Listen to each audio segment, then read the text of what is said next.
What's up, ladies and gents? This is your boy Marlon. We are back at it again with another edition of the show. So, if this is your first time watching, don't hesitate to hit that subscribe button.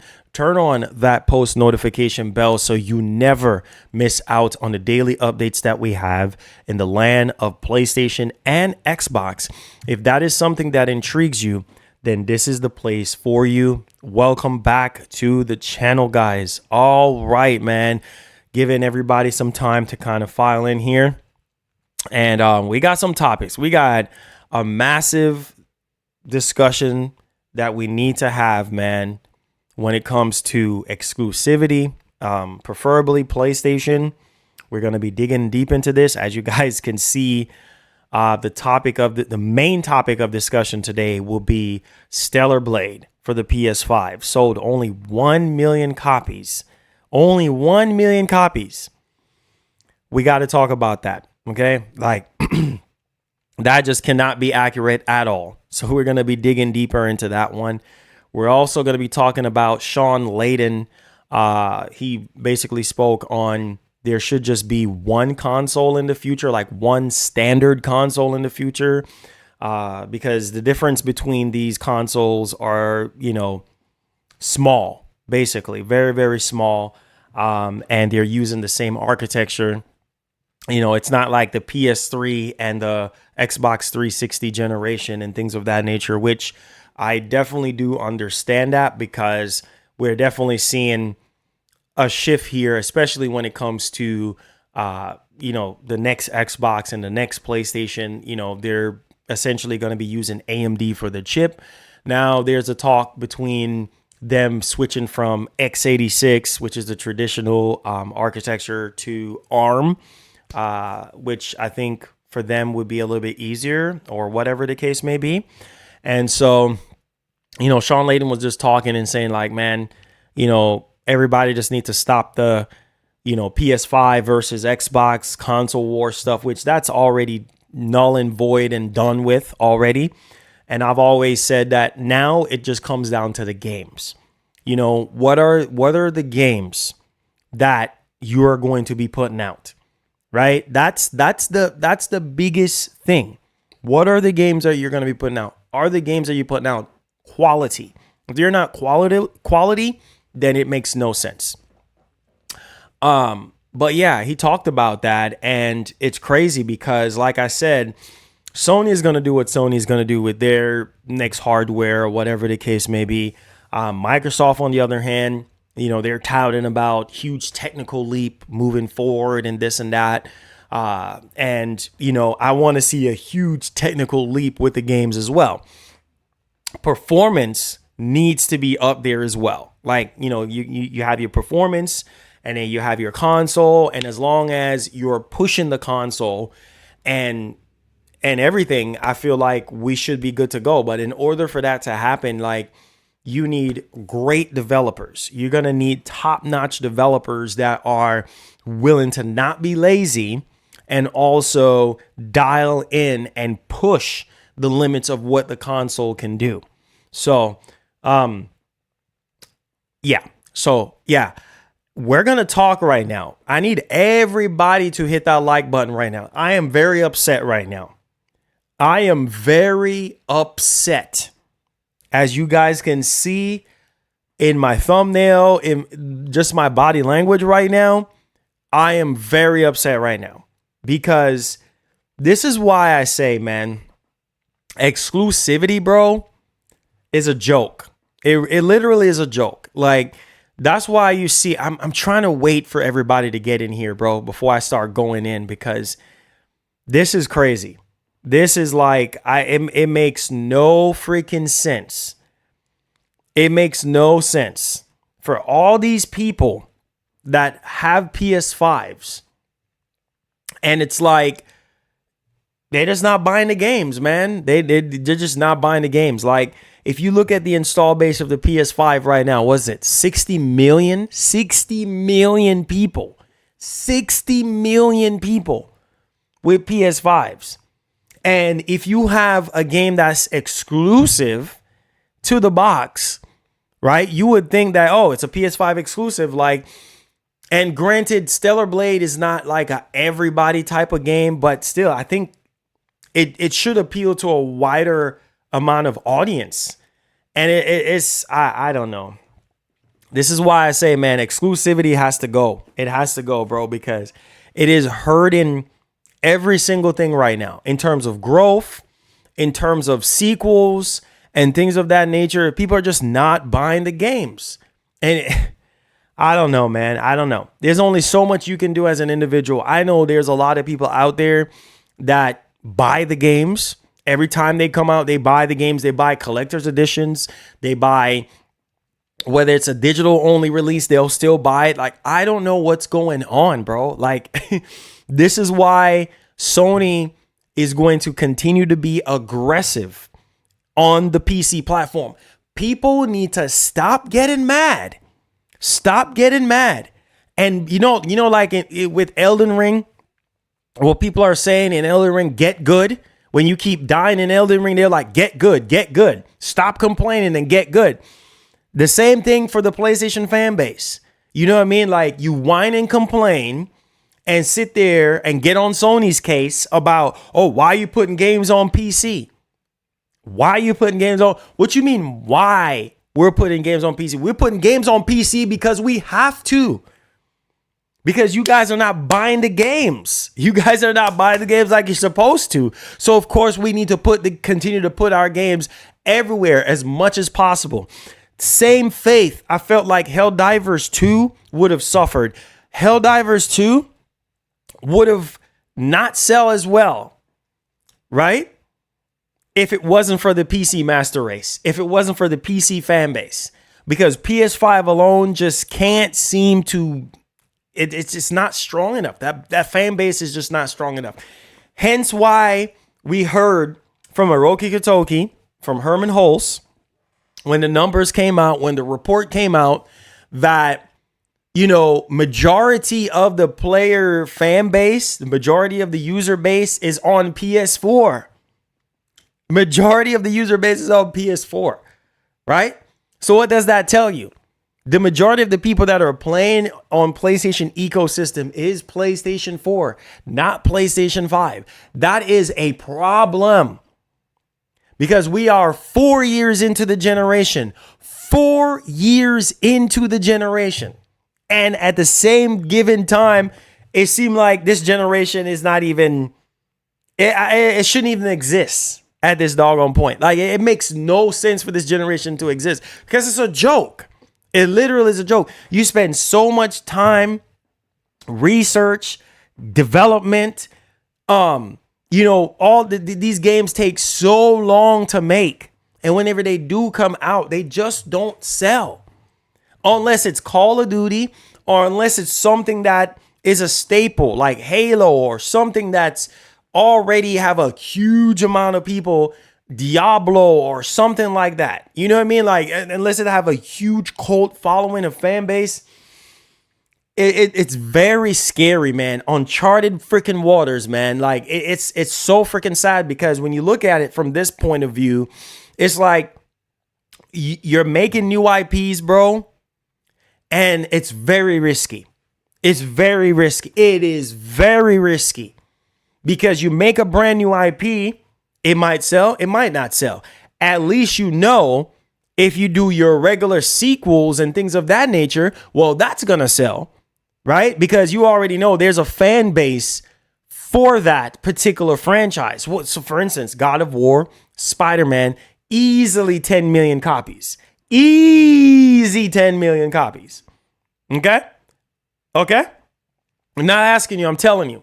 So you can say all you want. Oh, Marlon, I'm tired. I'm tired of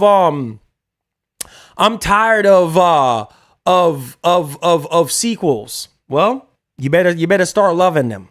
You better start loving them because at this rate right now, bro, it's not looking too good, bro. Look at Square Enix. Look at what's going on with Square Enix right now, right? Keeping the game just to one platform is not good enough. It's not going to cut it. It is not going to cut it. And I don't wrong Square. Put your game on Xbox. Look at Microsoft. Look at my man. Y'all think this is a freaking joke? Look at Microsoft right now. Look at what Microsoft is doing. Microsoft is putting their games on other platforms so that they can sell more. Right? You can't be mad. At first, I was upset because I was like, wait a minute, like this just came out of nowhere and this kind of shocked the entire industry. And this is not what we're used to. But we got to get out of we got to get out of what we're used to and just accept whatever is given to us new, because bro, whatever we're used to is just not working anymore.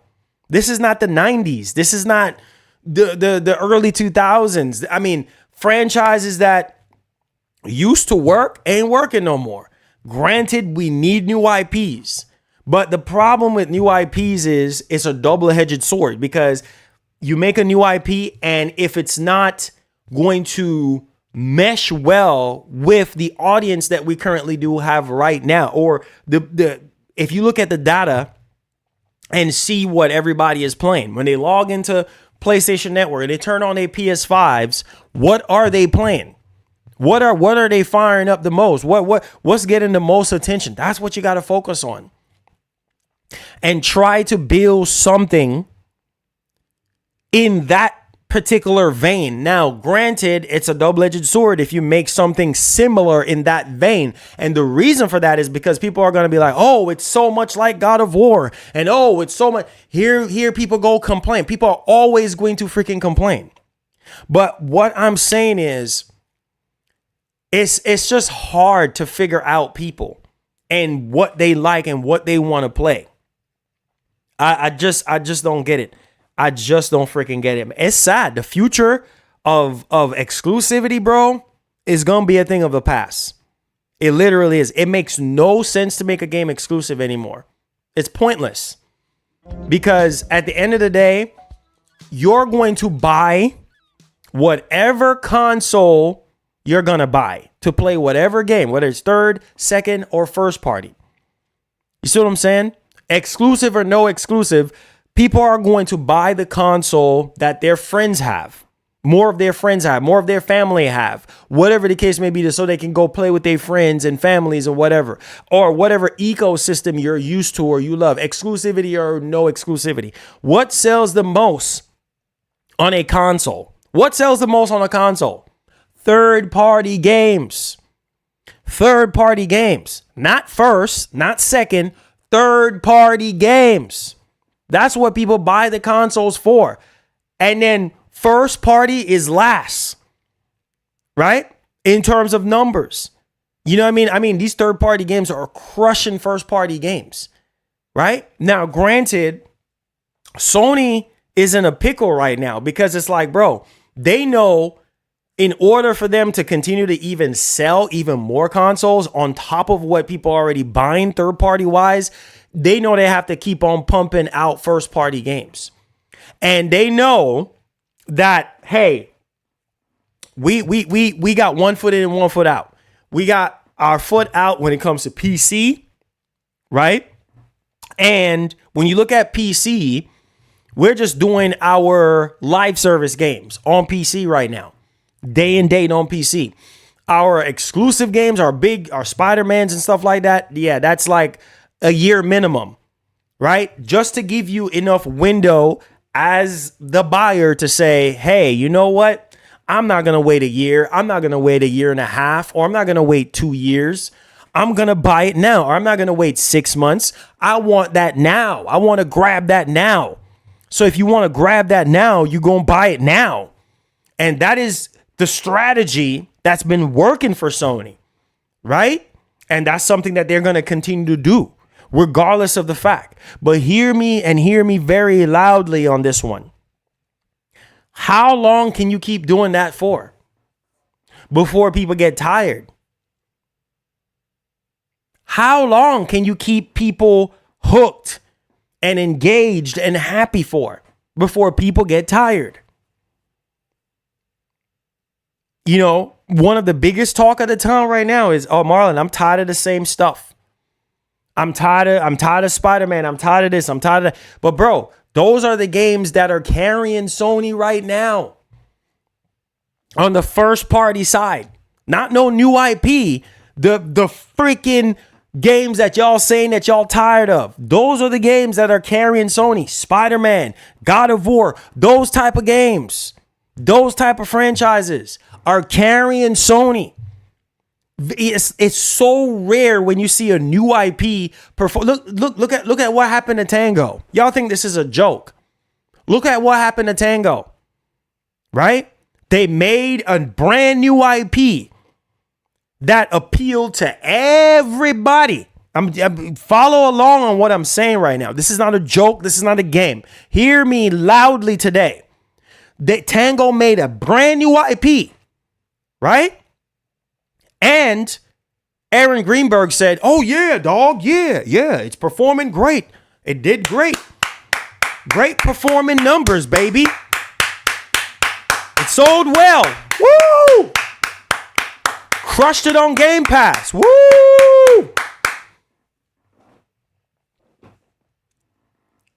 Only to find out all of that woo a year ago is, I thought it sold well. No, not enough. Oh, okay. And then now, shut down. You getting shut down. That's a game that I heard a lot of people on the Xbox side. "Oh, Marlon, yo, this joint is fire, bro. This joint is fire. You should try Hi-Fi Rush. It's a great game. Brand new IP for everybody. Brutal Legends mixed with Guitar Hero. At least that's the vein that I got from the game. Right? And then now, well, sorry. No more, nothing more. Nothing more Hi-Fi Rush. Nothing. That's it. Canceled. Done. RIP. Right? They were planning on working on a sequel. Not happening. Nope, not happening. You see what I'm saying? Double-edged sword. Okay, y'all think I'm playing. Let's play this game. Look what happened to Days Gone. Apparently, Days Gone sold, from what I was hearing, 8 million at the time. And then I heard another report saying 10 million. Right? Any game that does 5 to 10 million copies, that's a W. That's a big W. That's a massive W. Right? So, okay, we're not getting the Days Gone 2. Okay, whatever. We're not going to get into all that on why we ain't getting a Days Gone. Everybody knows this already. I'm just trying to use examples. Let's move along. It's sad, man. It is so freaking sad. You know, it's just like okay. Let's get on to the next victim, the next game. Returnal. Lord have mercy. Housemark, legendary developer, right? Been working with Sony for freaking years, right? PS3, right? And even before that, right? And come out with a brand new IP.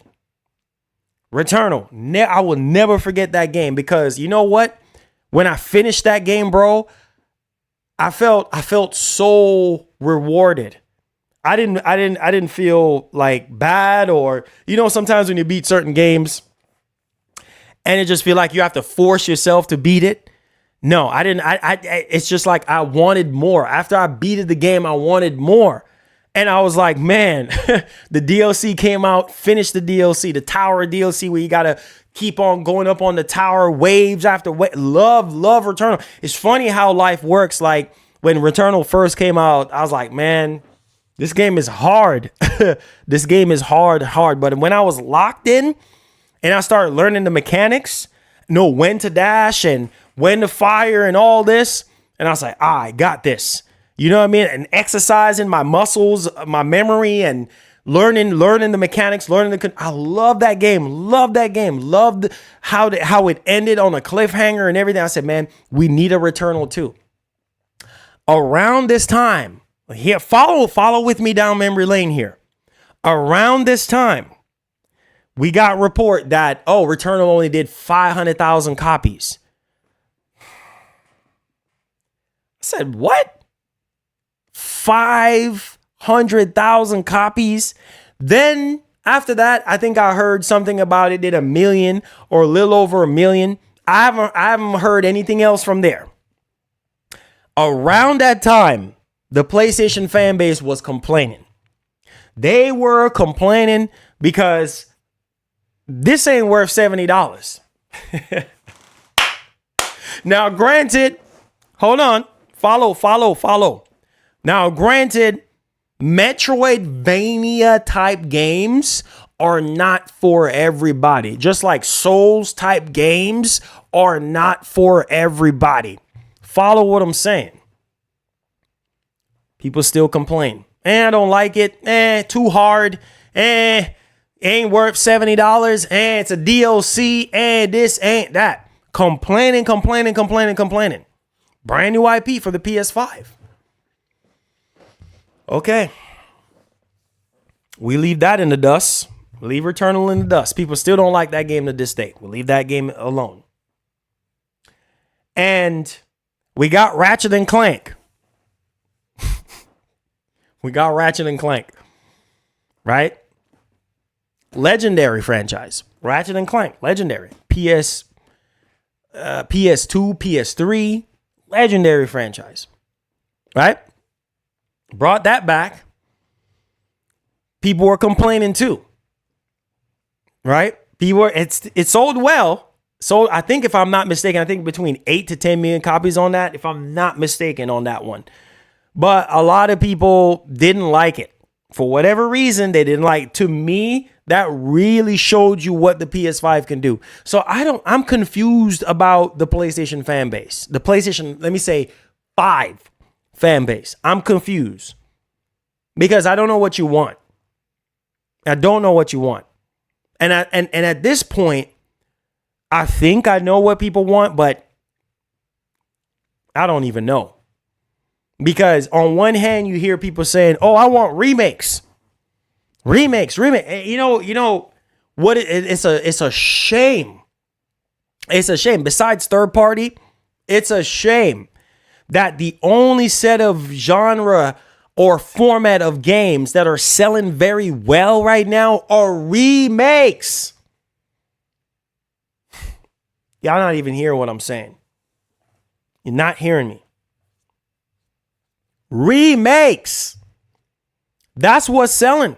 Easy money. It don't take a whole lot of money to make a remake. You make the right remake, that's instant 10, 15, 20 million copies sold.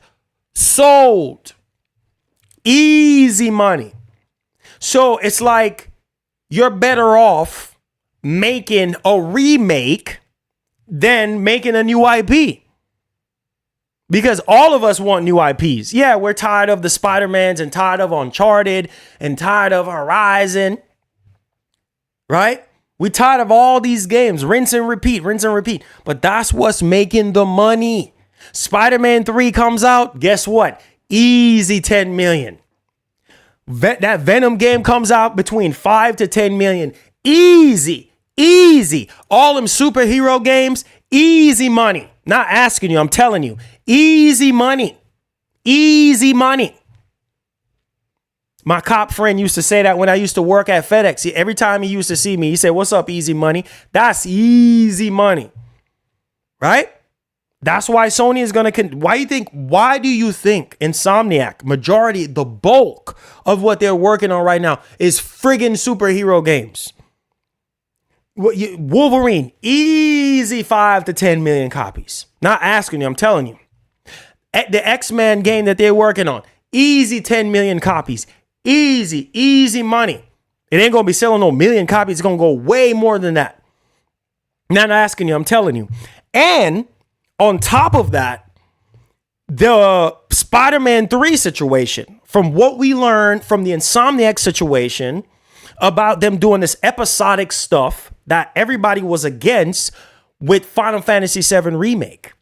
Remember that nonsense? That episodic stuff that Square hit us with? Oh, episodic. Right? And apparently around that time, from the Insomniac leak situation, from what we were hearing, that Spider-Man 3 Sony is fixing to do this episodic stuff. Right? And apparently by the time Spider-Man 3 comes out, the prices for the games are going to go through the roof.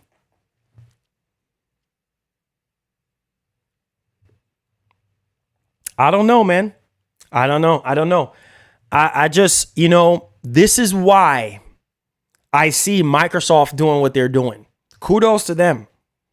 They're still playing it safe. They're saying, hey, look, listen. Our smaller community-driven games, we'll put that on PlayStation. We're going to use our rival. Think about that. That's like me and Elden Ring, right? There's a character called Blide. There's a character called Blide that you end up meeting in Elden Ring. The best armor set, in my opinion. The great sword, a big old tall 20-foot sword, and a dog face mask, and the best armor set that you can have. But you got to go through Rena's storyline. I think that's how you say her name. You got to go through her storyline, and then you get that armor set. And once you get that armor set, bro, once you defeat him and get that armor set, it's like, oh my God, it feels so rewarding. Oh, by the way, I did that last night. Actually got that armor set on my way to that DLC. Tell you, we're not stopping. Listen to me. And you look at Blide at first and you're like, man, I want that armor set. I want that. I need to grab that armor set. But in order for you to get that armor set, you're going to have to put in the work. Microsoft has already put in the work and laid the foundation out with Game Pass. You can agree to disagree on Game Pass. It's not for everybody, but hey, it's taking over the industry right now. So much value, so much freaking value in Game Pass as we speak right now. And they look at their rival Sony and they're like, oh man, Sony is the industry leader. Similar to that armor set. Sony is the industry leader. Like, you know what? We might not be able to, outdo them in terms of like getting, like beating them out in terms of console sales. But what we're going to do is we're going to try to use them, right? We're going to use them to shine, to be better, right? We're going to use everything that they have, all their resources. And that's exactly what Microsoft is doing. Microsoft looks at Sony as a benefit. They don't look at them as their direct competition, because their direct competition is not Sony. Yes, they're still in the console space and they're still competing, but not as what we would like them to do, or not as like the 90s or early 2000s or whatever the case may be, right? This is a whole complete different playing field, and it's working for them, right? Now they got that Sony armor set. They making all this freaking money. Crazy, right? And on top of that, they're still keeping their games. Exclusive to Game Pass day one. You can't beat it. What is there to complain about when it comes to Microsoft right now? The only thing that you can say is that you would want Microsoft to push the quality of their games and performance of their games and push the Series X even further, because there's a lot of potential in the actual Series X, right? And it pisses me off that Microsoft didn't tap into the fullest potential of the One X, because the One X had so much potential. But unfortunately, they jumped ship. They literally jumped off the One X and onto the Series X before the One X hit its stride and actually being fully utilized. That console had so much more left in the tank, but they just went on to the Series X. And right now, Series X and S, on the X side, it's not even being fully utilized right now. But when it comes to the exclusive games that we are seeing right now, whoa. When you look at Fable, when you look at Stalker 2, when you look at Perfect Dark, Digital Foundry actually did an analysis on Perfect Dark. And bro, the Luminous engine and all this, the lighting, reflections, Unreal Engine, the latest version of Unreal Engine 5 is in that game. It looks amazing. Doom? What? You crazy in your brains, right? Let's see here. What else? What else, Marlon? What else? What else am I forgetting? Fable. Oh my God, have mercy. Listen, man. Listen. Microsoft is cooking right. Gears of War E-Day. Are you kidding me, my guy? Now we're cooking with gas. Now we are cooking. Look at Hellblade 2. Look how amazing Hellblade 2 look. You can say whatever you want to say. Walking simulator, whatever. Look at the games that they're showing off at their showcase, bro. And you could tell that they're not playing around anymore. They are actually cooking. And Microsoft doesn't care because at the end of the day, bro, their whole thing is, their whole method is, yeah, we're not going to report on how many copies a game sold because everything is going to be in Game Pass. Our biggest thing is our top end, our headroom. Our headroom, our top end, our long haul is Game Pass subscribers. All we care about, if we can put high quality games, high quality single player, multiplayer, first party games into Game Pass day one, and we can gain a truckload of subscribers off of that, we winning. We are winning. We don't care about how many copies of the game is being sold. Only thing that we care about is the engagement. All right. The monthly active users that we're having based off of us just buying Activision Blizzard King and people subscribing to friggin' Game Pass. That's all we care about. We don't care about nothing else. With that, man, Microsoft is smart. They are freaking smart. With them getting that Activision, man, they literally destroyed every potential of Sony even getting their hands on Call of Duty. When they gobbled up freaking Activision Blizzard King, that was the final nail in the coffin right there, because them having Call of Duty, that's going to help them to grow exponentially with Game Pass. That's going to boost whether you want the Game Pass version of Black Ops. People are going to buy Black Ops regardless of if it's in Game Pass day one or not. You have some people, they don't care about Game Pass being day one. They don't care about that. You know, oh, shoot, I don't care for subscriptions. I'm going to buy the game. Microsoft don't care. Because at the end of the day, that's their IP. They own that. So you can run to Sony and Microsoft is right there. Hey, remember me? Yeah, you didn't like me. You don't like me. I'm here. Hey. Run over to Team Blue. It's going to be you go over to Nintendo. Hey. Phil is like, hey, I'm right here. How you doing? Enjoy. Yeah, enjoy our IP. So, hey, he run over to PC. Hey. Wherever you run, Microsoft is there. You can't escape them.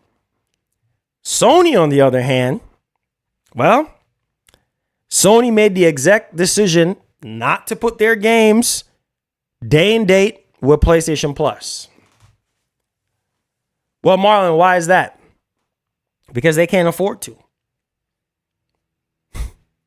Simple. They cannot afford to. Simple math, simple equation, simple. They cannot afford to do what Microsoft is doing. Do you see Sony putting their games on Xbox? Will they do that in the future? Is anybody's guess. If they get desperate enough, they probably will. Nothing is surprising to me anymore, dog. Nothing is surprising. All these companies, all these new changes that are happening in our industry, y'all better wake up. Y'all think this is a joke. Nothing is surprising to me. Sony put their games on Xbox. Okay, that's wonderful. We'll see if it happens in the future. Sony start going day and date on PC with all of their single player games. I already knew that was going to happen eventually. Nothing shocking. Nothing is going to shock me anymore. Do you see what Sony is doing right now? Do you see what they're doing? Sony is mimicking what Microsoft is doing. They're literally mimicking what Microsoft is doing for a good reason. They always mimic each other. And the difference between Sony right now and Microsoft is that Sony is using that same method like they've been doing with PC and using Nintendo. Are y'all paying attention to me? Horizon.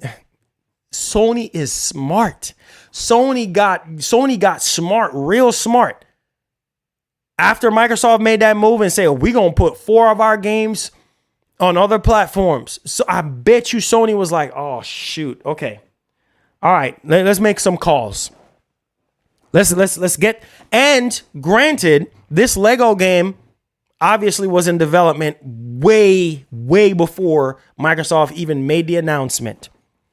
Way before Microsoft even made the announcement that they were going to put their games on PlayStation. But hear what I'm saying. Hear me very loudly and clearly. Sony right now is realizing that, you know what? We need to put our games on other platforms. They might be stubborn and drag their feet to put their games on Microsoft console. But let me tell you this today. Today is what? June 25th. Don't be surprised. Don't be surprised or shocked out of your minds. Because at the end of the day, you see what they're doing with Lego Horizon right now. Because they know if they would have made that exclusive just to PS5, it wouldn't sell well. It would not sell well. It would not sell well enough. Nope. PS5 fan base is weird. It's so weird. It's like the same thing they complain about. Oh, I'm tired of God of War. I'm tired of Spider-Man. I'm tired of Horizon. But those are the games that easily 10 million copies every single time. Those games are breaking the ice. You guys know I'm telling the truth.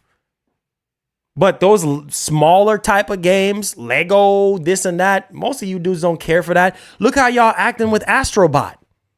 Oh, Jesus. Help me, God. Help me. Please help me today. Help me. I hope I'm not talking to myself today, bro. I hope I'm not talking to myself today, dog. Because, wow, dog, this is so sad. Look how y'all behaving with Astrobot. Astrobot is literally in the same vein. Almost in the same vein. Almost in the same vein as Lego Horizon. And look how y'all acting with that game. All this hype. Oh, yeah. Oh, man, the best game out of the entire show. The best game out of the entire show is Astrobot.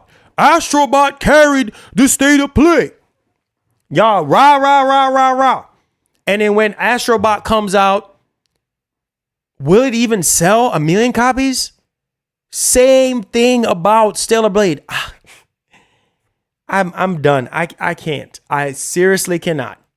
I cannot, man. It's so frustrating because it's like it costs so much money to make these games. Y'all already saying, I see some of y'all in the state. I be watching the comments. Some of y'all, yeah, Astrobot, dog. What kind of kiddie game is this Sony doing? Because Sony is not known for kiddie games, right? They're known for more mature AAA type games. More serious, more mature, darker tone, cinematic type of games. Sony ain't Nintendo. And Nintendo ain't Sony. You guys know what I'm talking about. You're laughing, but you know what I'm talking about. Yeah, dog. Astrobot, that's like, yeah, dog. Yeah, that's like Mario on PlayStation. Yeah, that's not my cup of tea, dog. Concrete Genie, hello. You know what I'm talking about. That's why you're laughing. Those type of games don't stand. Concrete Genie, freaking Lego Horizon. That's the only way I could see that potentially selling well on PS5 is because the hardcore fan base will buy it for their kids. That is it. And you got to wonder, the hardcore fan base that typically buy PlayStation exclusives, are they going to be the ones to sit there and be like, yeah, dog, sign me up, dog. Yeah. What's up, Doc? I'm just saying. Getting your Bugs money on. Right? Each and every single game that comes out from Sony, first party, look at Phantom Blade Zero.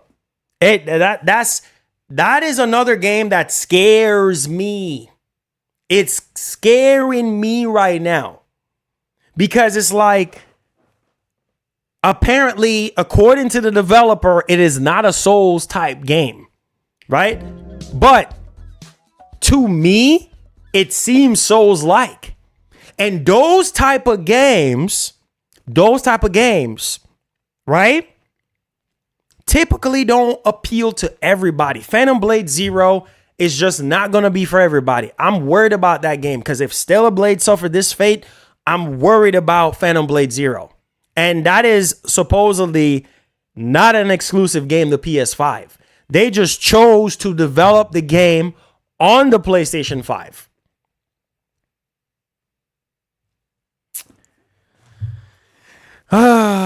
Let's get to these super chats. I can't, man. Make sure y'all hit the like button for me. Share the stream, subscribe. I'm not even done yet. This is getting ridiculous, dog. Like, this is so annoying at this point now. It's very annoying. It's very, very annoying. All right, so we got €5 from Yata.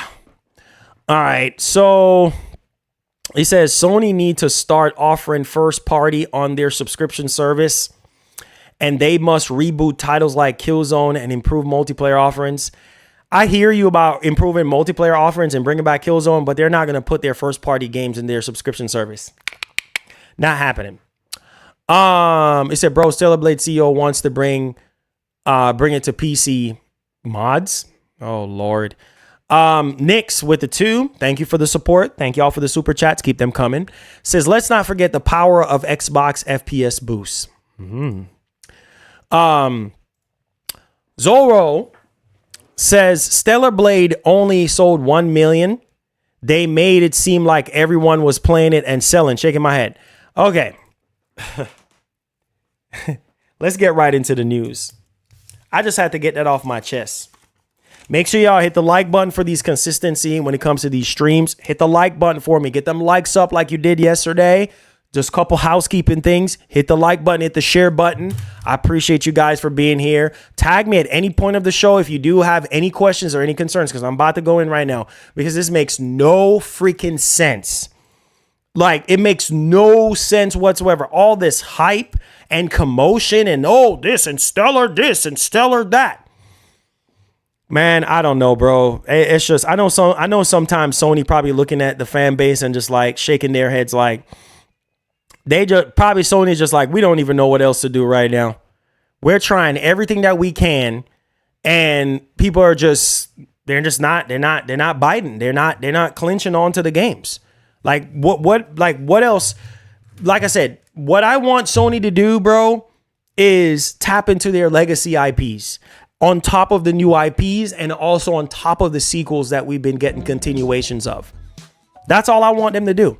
And also beef up their multiplayer. They have a lot of multiplayer games that they're sitting on that I feel that needs to be re-resurrected for a new audience, a new fan base, the newer generation, the generation that came after me. You understand what I'm saying? That's it. That's all I want them to do. But it's a double-edged sword. Sony went out to Korea. Sony went out to India. Y'all remember the India project? All this stuff. I applaud Sony. Give them their flowers where they're due. Give them their flowers. I applaud them for going out to Korea, for going out to India and working with these smaller studios like Shift Up and all these other studios. Game, I forgot what their name called, the Phantom Blade Zero.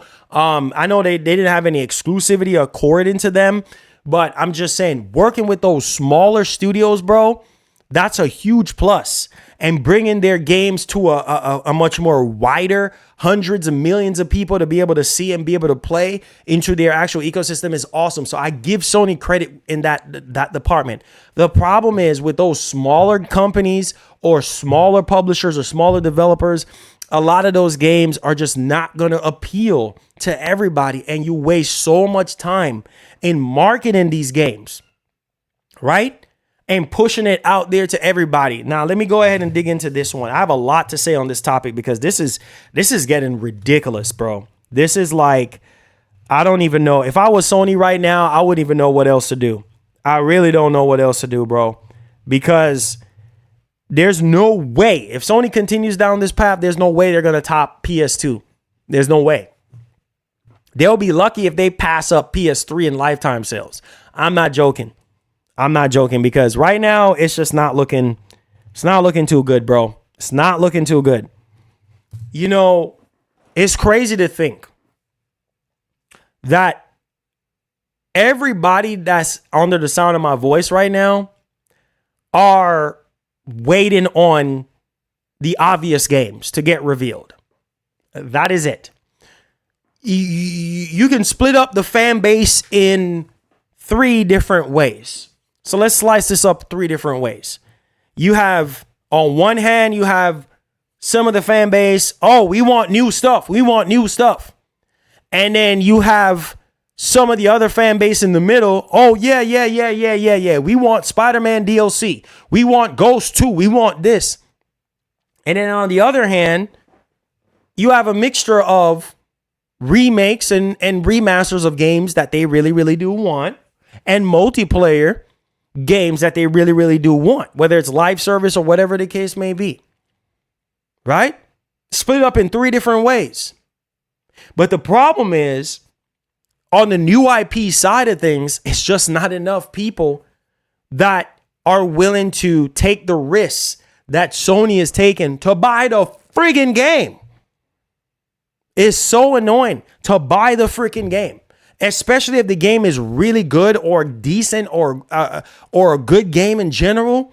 You expect, man, the amount of hype. When I almost pissed up myself. The amount of hype that I saw for Stellar Blade, the amount of advertisement, commercials, and everything for this game. And you mean to tell me only 1 million copies? Only 1 million copies with an install base of 60 million? 60 million people? What? If I was Shift Up, I wouldn't put it, man, I wouldn't even make a sequel. I would put it on PC and see how much more you can get, how much more sales you can get. This teach them a lesson. I'm telling you, this second party stuff. Bro, look at Square.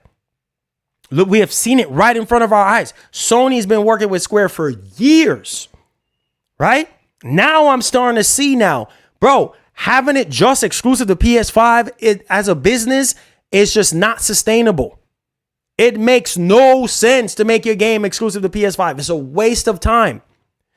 It makes sense to go multi-platform because there are people on PC right now that want to play Stellar Blade that is not going to shell out $500 for a PS5.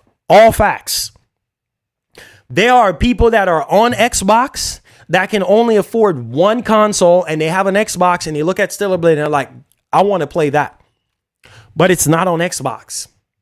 So now you're down to one console. Look at Final Fantasy 16. Look what happened to that. Yeah, I think this is a joke. It's not a joke. Look at Rebirth. Look at those sales numbers. Look at all the complaints that we were hearing. Huh? Just making it exclusive. Y'all think this is a game. Just making it exclusive ain't enough. Not everybody is buying the freaking games. All these is either people are being fake. I don't freaking know. And then most people that was supposedly so hyped for Stellar Blade and gonna buy Stellar Blade, they sit there and be fake about it. Oh yeah, I'm getting Stellar Yams. I'm gonna get Stellar Blade, and they still you check they friend list and they ain't even playing the freaking game. All they do is just on Twitter, yeah, dog, yeah, retweet this, tweet that, yeah, retweet. Let me heart this one. Oh, let's see what these dudes talking about on here. They all up on Twitter. Ain't even gaming. Ain't even playing no games whatsoever. Oh, Stella Yams. Yeah, dog. And you ain't even buying the freaking games. It makes the amount of, bro, I don't like to swear, but the amount of hype for Stellar Blade, I thought I could have sworn that game was going to do at least 5 million copies or at least 10 million. Easy. With all the controversies surrounding this game, when this game, man, it upsets me, man. Man, I'm so upset right now. It's like it makes no sense. The amount of controversy surrounding this game, right? IGN saying this, so-and-so website saying this, oh, the character this, and exposing too much, and Microsoft saying this, and telling developers they need to make sure that their characters are properly clothed and they have clothes on their body parts because, yeah, this and that. Right? Remember that? All them friggin' controversies. And in the middle of all that, if you check the comments of IGN's article, thousands of people, oh man, IGN just hating. I'm buying the game. I'm gonna buy the game. Right? And Sony has done their job promoting the game, showing it off in state of plays, multiple state of plays at this point, right? Showing it off. And it's like, okay, this PS5 exclusive, whatever your reason is for buying freaking Stellar Blade. I don't know. Maybe you're fascinated by how she looks, by how Stella looks, by how Eve looks. I don't know. But regardless of that, only 1 million copies. That's it. Scary, man. Scary. You know, it's just, that's why I said exclusivity is going to be a thing of the past. This is why you are seeing right now the playing field shifted, the platform being shifted, the strategy being shifted. This is why. I don't wrong Sony. Do what you need to do and make your money, or else they're gonna go under, bro. That's just the way it is. It's business. If I was Sony and I was operating a multi-billion-dollar business, I would, you know what? I would do whatever it takes, because fan loyalty means nothing. That's what that shows me. It means nothing. Brand loyalty and fan loyalty means nothing, because you cater to the fans and you give them what they want. It's a double-edged sword, because people might sit there and not buy the freaking game at all whatsoever, and then turn around and still complain about the game. Well, if it ain't the price, they're going to complain, I don't like the game, it's too hard, or I don't like it because whatever the case may be. Now, performance is a different story. Now, if the game is just garbage, the story ain't great, and, you know, frame rate is trash or whatever, I understand that. You know, go ahead and raise your voices and let them be heard. Right? Because that's bullcrap. We're spending $70 on these games. These games need to be A1. These games need to be performing great. These games need to have higher FPSs and higher resolutions and popping off great. I'm so sick and tired of this nonsense. It makes zero sense. And it's very scary, because when we go into another generation, bro, do you realize right now for 2024, y'all think this is a joke? Do y'all realize what's happening right now in 2024? 2024 ain't looking too good. It ain't looking too good in terms of games when it comes to Sony. Because the same people that's sitting there saying, Oh, yeah, you forgot about Phantom Blade Zero. Dog, you're not even going to buy Phantom Blade Zero. Heck, you didn't even buy Elden Ring. What are you talking about? Oh, you forgot about Phantom Blade. You're not buying it. So stop. Stop the cap. Oh, Marlon, you forgot about Astrobot. Stop the cap. You are not buying Astrobot. Didn't you just said that it's too kiddie for you? So you counting Astrobot and you're counting Phantom Blades. You're not buying those games. The games that you want to see is Spider-Man 2 DLC and Venom and Ghost 2 and those type of games and Death Stranding 2.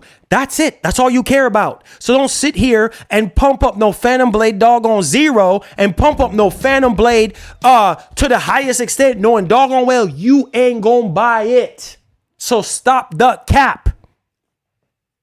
Cap, man. I'm tired of the cap. And on top of that, you know, oh, Astrobot, yeah, dog, yeah, Astrobot, yeah. You're not buying the game. You're not buying it, so stop.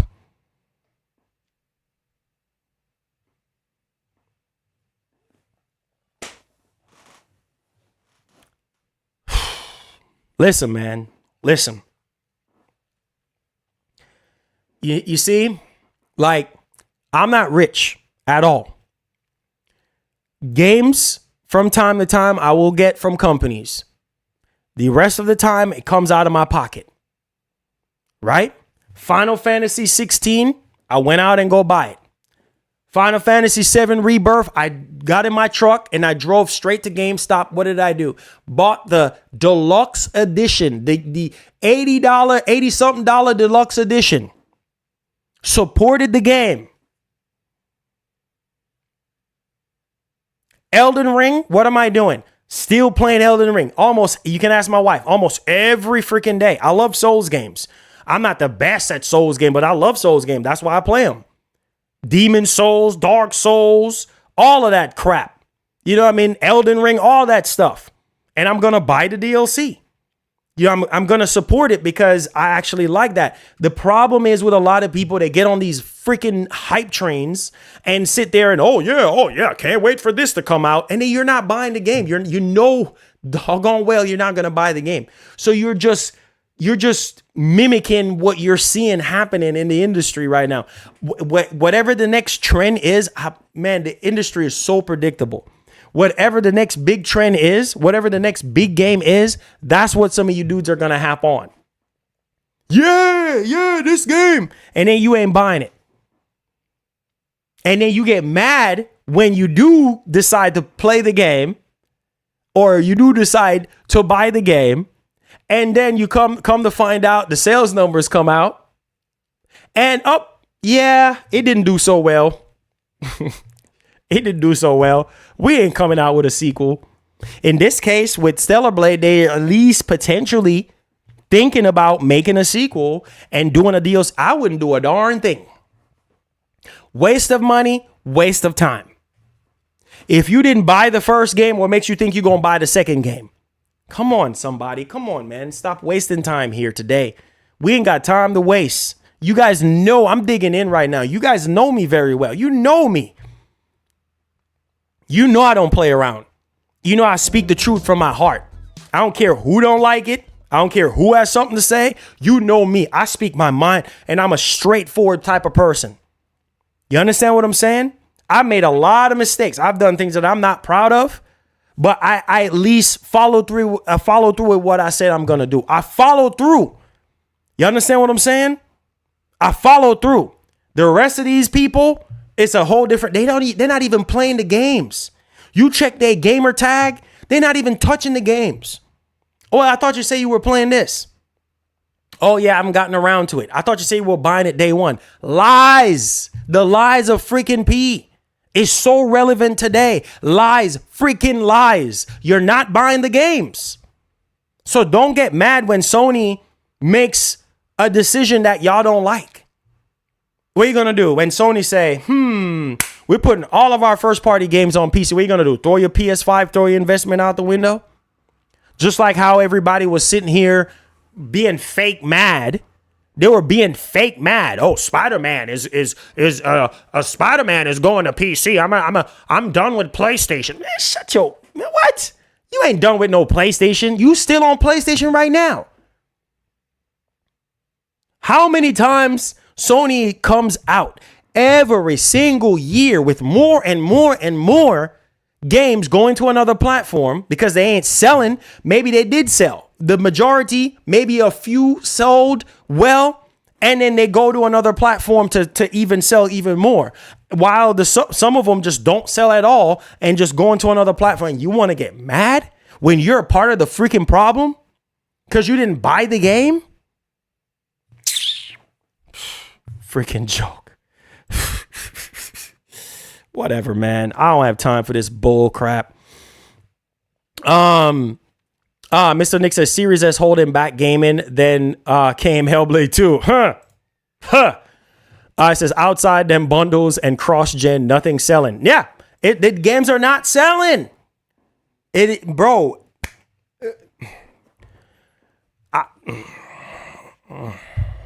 Marlon. That hip, thank you for the $10. Says Marlon, PlayStation fanboys deserve to lose all their exclusives to PC because they don't support it. If you want to see true loyalty, look at Nintendo fans. Every single Switch exclusive sold over 2 million. Easy. Facts. Bone Slave with the 5 says all those Phantom Blade type games are all the same, just different particle effects. See what I'm saying?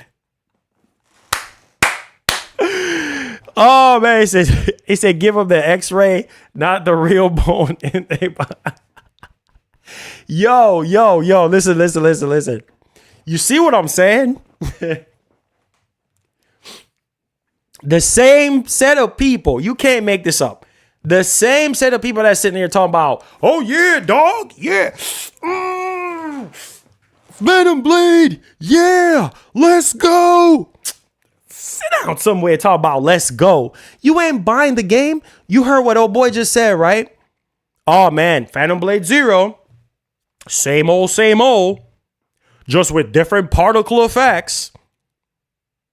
But you over here talking about, yeah, I love the gameplay. Let's go. Yeah. Sit down somewhere, talk about let's go.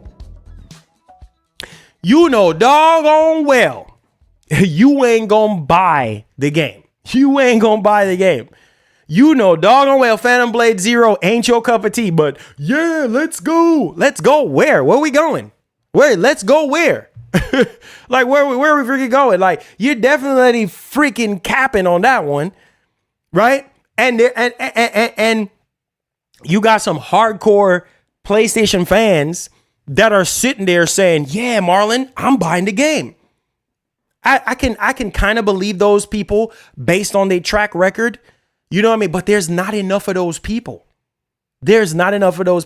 And it baffles my brain how people, after Jim Ryan made the statement that, hey, we're putting our games on PC, minimum 1 year. We're putting our games on PC, our single player games on PC, minimum 1 year. And the amount of people that was so freaking mad. And it's like, bro, why are you getting mad? Why are you mad? You have already played this game until it was dried up like beef jerky. You have already played this game like dried up crispy bacon. You have, man, there's no nutriments in that game anymore. You have already played it, beat it multiple times, platinum it. Why should you care? Why? No. I need everybody in this chat right now that have some kind of mindset. Why should you care when you have already beaten the game? Why not allow Sony to make more money off the game? Why not allow more people to actually play the game and experience it? Remember, Microsoft's new motto, when we all play, we all win. When we all play, we all win. Why won't you allow Sony to put their games elsewhere? Considering not enough of you guys are buying the freaking games on PS5. You think Helldivers 2 would have sold as well as it did? You think it would have sold over, 12 million copies at this point? If it wasn't for being on another platform? it wouldn't have sold on 12 million on PS5. Nope. Look at the numbers. Sir Connor came out with numbers. You know, player stats and stuff like majority of the PlayStation fan base ain't freaking fooling with no doggone Helldivers. It's the PC fan base carried that game to where it is now. Fastest selling, one of the fastest selling games, if not the fastest selling game of 2024. Because it was on another platform. Not because it was exclusive to PS5. Man. And listen. Here's why. I think Sony will never, ever, ever put their first party games into a subscription service. If you are Sony and cash is limited, you don't have unlimited cash like Microsoft. You don't have the super black card, the super black American Express card. A lot of you dudes with excellent credit and a whole lot of money in the bank know what I'm talking about. That American Express black card, or maybe they change it from black to silver card. I don't freaking know. You guys know what I'm talking about. The high freaking unlimited American Express card. That's Microsoft. They can swipe until there's no more sun tomorrow. And they'll be fine. They'll be hurting because they want a return on investment, but they'll be fine. They'll still exist. Sony can't do that. Sony, if y'all sitting here not buying the games as much right now, you honestly think Sony's going to put their games into PlayStation Plus? You out of your minds. It's just not enough. It's not enough for them to make any profit. Because what if only 500,000 of you guys download the game and play the game? That's not enough. What if only 1 million out of that almost 50 million of you guys, almost 50 million subscribers on freaking PlayStation Plus, only 1 million of y'all download the game? That's not enough. Y'all think this is a game. This is not a game. You see me laughing. This is not a game. It's not a joke. That's why they can't do it. Not only that, too. When Jim Ryan was in power, running PlayStation, this man was doing a 2-person job. Man is already old and need to go spend time with his grandkids and his wife and enjoy his retirement. Man sitting here getting off of jets, doing all type of stuff, doing a 2-person job. Hence why Sony split up the job that Jim Ryan had to make the workload a little bit easier, right? Jim Ryan made some mistakes, right? Games are ballooning, and during the pandemic time with all the freaking inflations and all that type of stuff going on, right? The chaos that was going on, shortages of PS5, this and that, yada, yada, yada. But in spite of all of that, the games were ballooning into ridiculous amount of money. $200, $300, $400 million. You're spending $400 million on a freaking game, and then you're going to shove it into a subscription service? Are you mad? And then you see how the fan base is. Majority of them don't even play the games. The majority of them don't even buy the freaking games. Are you mad? Not happening. The math just does not make sense for Sony to do that. You can't sit there and invest $300, $400, $500 million into a freaking game. Listen, why do you guys think?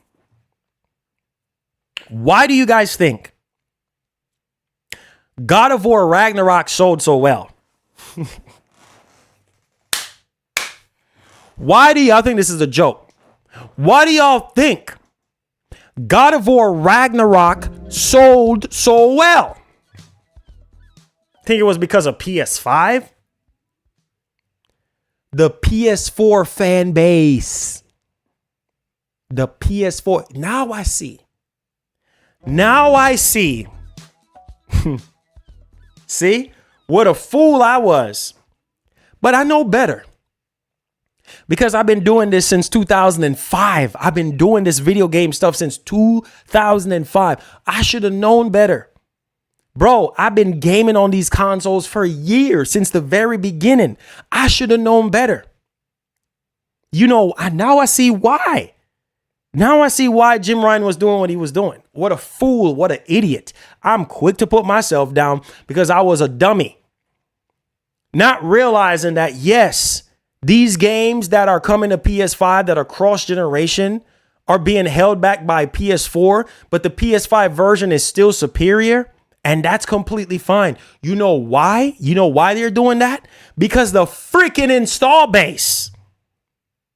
The freaking install base is not strong enough. So for those of you who are sitting there going on that tomfoolery all you want, because you're going to go into another generation complaining about cross-generation games are going to continue to be a thing as long as gaming exists.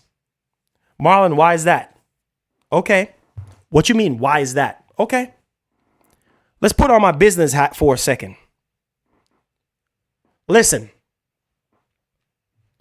Not enough of y'all are going to buy the game on PS5. So what are they supposed to do? Lose money because of y'all? No. Putting it on PS4, or in this case, when we go to PlayStation 6, there's going to be a lot of cross-generation games. Oh, just wait. On PlayStation 6. And it's going to be that way until the fan base or until the data comes back to Sony strong enough for them to pivot and say, okay, we can make it exclusive to PS5. And then we can see. So don't get mad. We all were guilty of this. I was guilty too, because I was like, man, tired of these cross-generation games. But I see why. Because the majority of the PlayStation fan base is still on the PlayStation 4. Hello. They just came out. Look it up. Look up the articles. It just came out. Majority of the fan base are still playing on PlayStation 4. So what do you think Sony is going to do? They're going to keep releasing exclusive games on PS4 for as long as they possibly can to stay afloat. You said cross-gen Station 5? Amen. That's like calling the kettle black. I mean, listen, man. That's every console. Every single console made. You're going to get that. You're going to get that. Until the install base is strong enough to facilitate these games at their highest potential, then cross-generation is going to continue to be a thing. Don't be mad. Look at Microsoft. Now I see why. Look at Microsoft. Look at what Microsoft is doing at the beginning of this generation, right? A lot of the games that they were coming out with for Series X and S was going to Xbox One. Developers were complaining about developing for multiple freaking SKUs. Hello?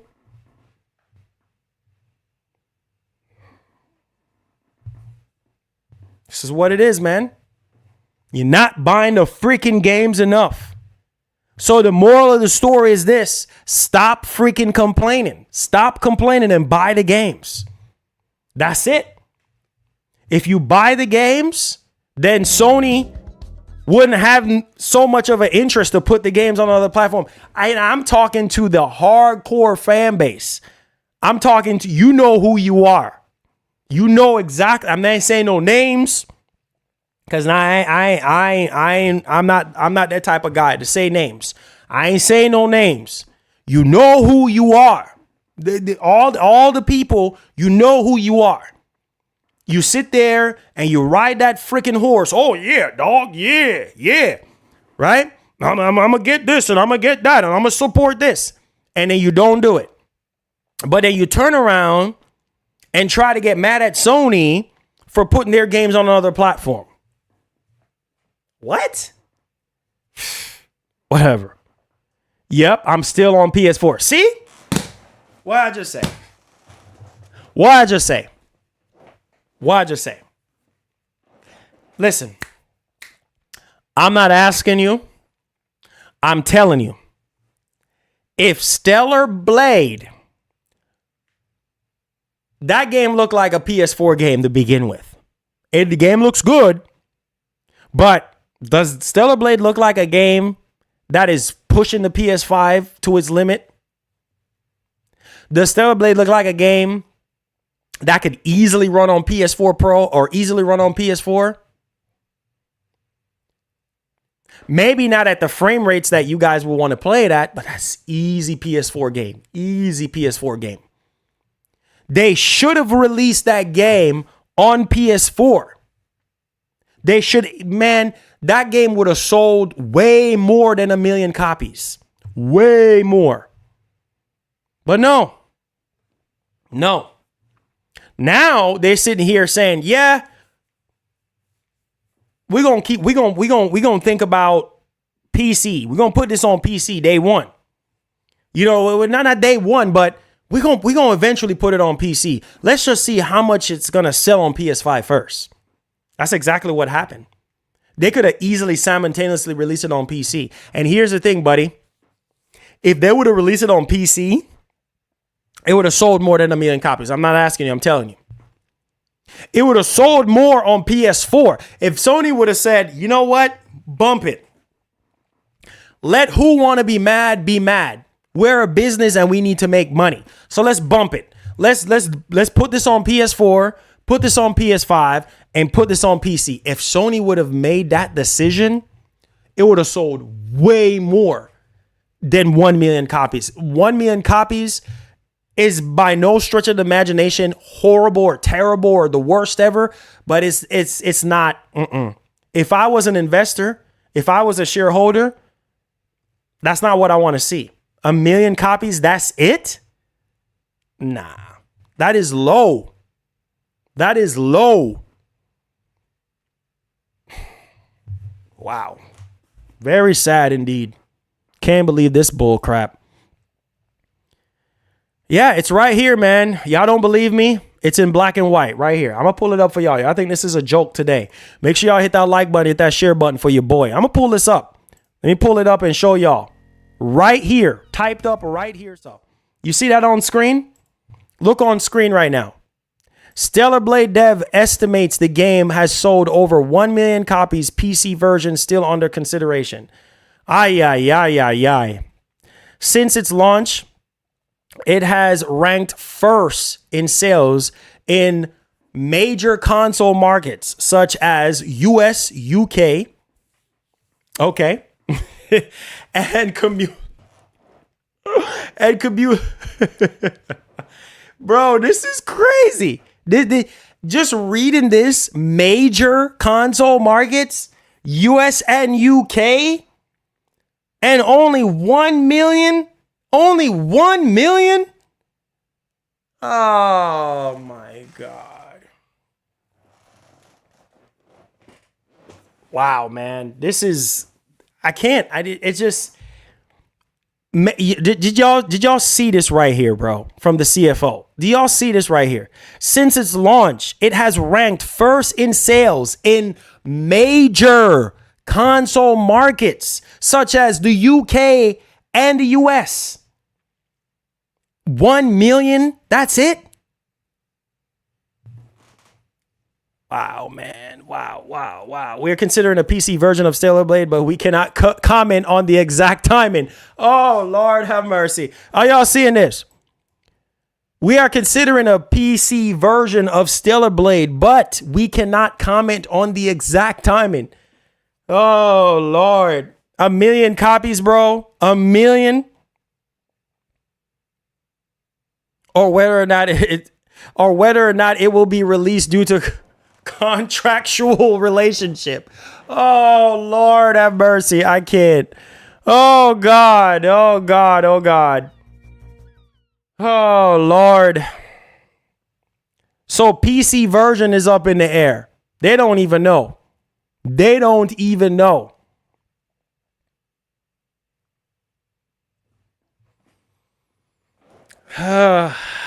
That is crazy, bro.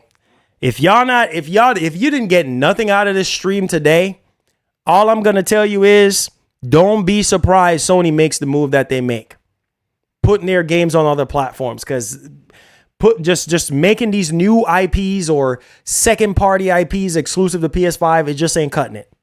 It's not working.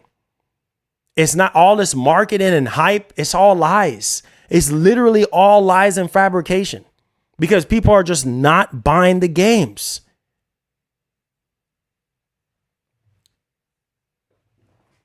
Oh, Lord. Anyways, let's move on to the next topic. Let's talk about this one console future. People just not buying the games, Marlon. They not buying the games, bro. All this hype, fake hype, all this hype does not freaking equate to sales. All this fake hype. Oh, Stella got the yams. Oh, I'm going to buy Stella. Where are those people now? Stella got yams, but you ain't buying the freaking game.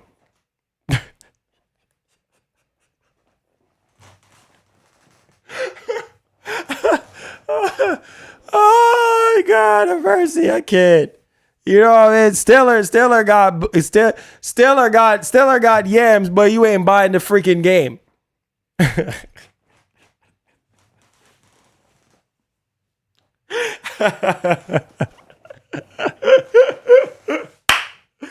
Wow, bro. Wow, man. Yeah, whatever. Whatever, man. Whatever. I'm done. You know, it is what it is, man. Don't be all I gotta say is don't be surprised Sony make the move. I know some of you guys, majority of you guys, the 200 and something people that we have in here, or 300 and something people that we have in here, I know a majority of probably you guys bought the game, but think about it, 300 people is not enough. Clearly it's not enough for investors to say, yay, dog, yay, dog. You see what I'm saying? Thank you for subscribing. Make sure you hit the notification bell. 400 people of my fan base, my small, tiny needle eye fan base, is not enough for these mega corporations to say, yeah, dog, yay, we're happy. Or the shareholders or the investors to say, yeah, dog. It's not enough. It's not enough. Anyways, let's move on.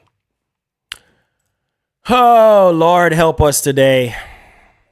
Ex-PlayStation boss thinks we should have one standard console in the future. And I read this whole entire article, and pretty much what Shawn Layden is basically saying here is that no longer these consoles have different architectures. They're using the same chip. So he's saying that everything should just be one standard console, like one standard just across the board, PlayStation or Xbox, whatever the case may be, because it's just negligible, right? At the end of the day, when it comes to home console technology, that's basically what he's saying, right? So companies need to get PlayStation. Listen to this. Companies need to get PlayStation versus Xbox platform war, I quote, out of the way, because it don't matter no more. Shawn Layden, speaking at IGN 2024 via Games Radar, Layden said that Sony and Microsoft used to manufacture their consoles with very different architectures, making the difference between them noticeable. However, that is no longer the case, with both companies producing very similar hardware using the same type of technology from manufacturers like AMD. So what does that mean, Marlon? That simply means it will always and forever be the inevitable freaking games. That's it. In other words, the war of, yeah, dog, my console has 12.1 teraflops and your console has 10 teraflops. That means nothing.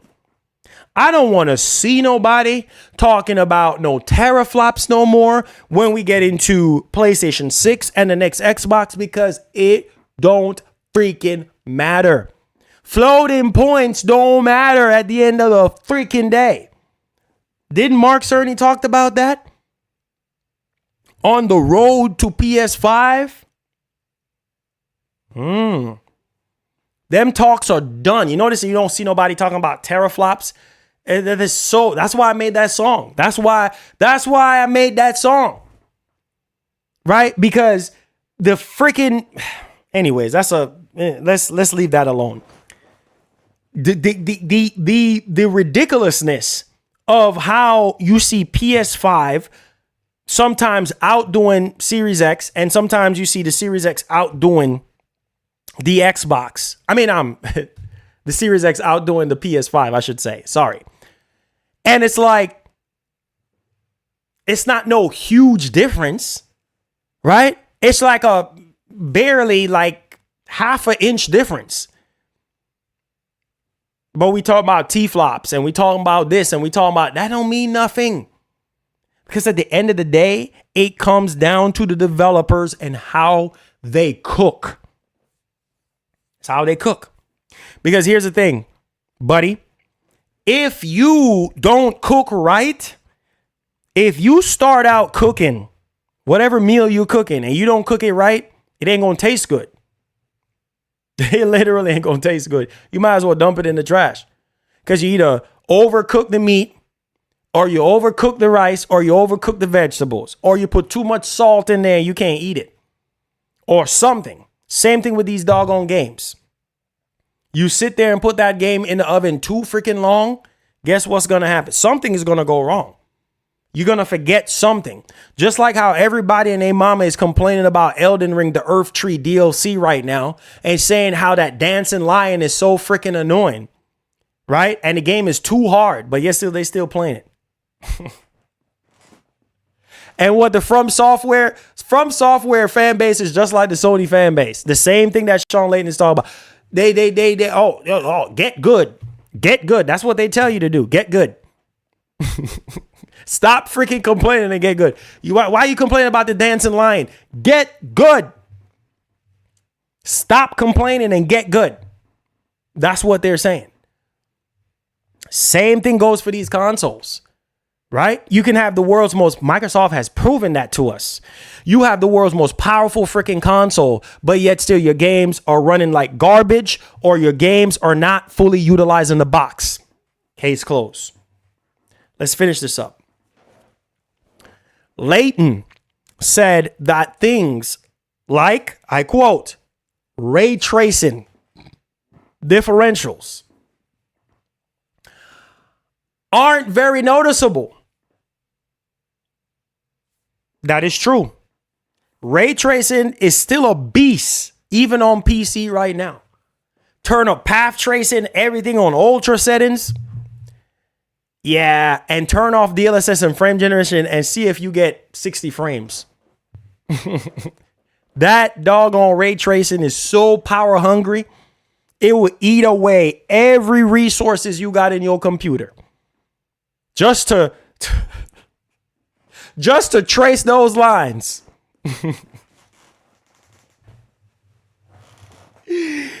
Just to add some nice, shiny stuff to those lines. To make those lines stand out. Yeah. Got to trace them lines, bro.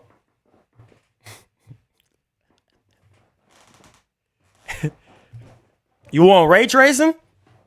Okay. It's going to cost you. All right.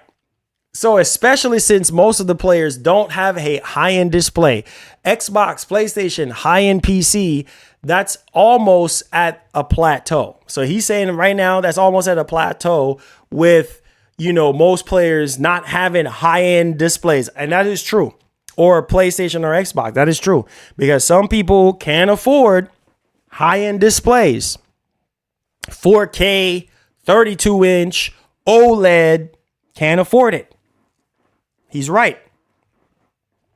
Okay, let's finish this. So he said that is almost at a plateau where all things being equal, they are pretty much the same. Layden remarked, quote, "We would be in a better world if we could get down to one standard home console technology that we could come together and get this platform war thing out of the way." But you know, the console wars and stuff like that will always continue to exist because that's what's going to sell the hardware, Marlon. Yeah, you're right. Sony loves that. Sony loves that. They love that. Microsoft loves that. When you sit there and be like, yeah, dog, my console is better than yours, dog. Man, Team Green, dog. Yeah, dog. Team Blue, dog. Team Blue all the way, bro. Man, forget an Xbox, dog. Man, Xbox is trash, dog. Yeah, dog. Team Blue all the way, baby. They love that because whoever is fighting and bickering about which console is better than the other, hey, that's driving sales. For Sony and Microsoft, y'all over there running up y'all blood pressure and getting yourselves riled up, and they just sitting back collecting the $500 off of y'all.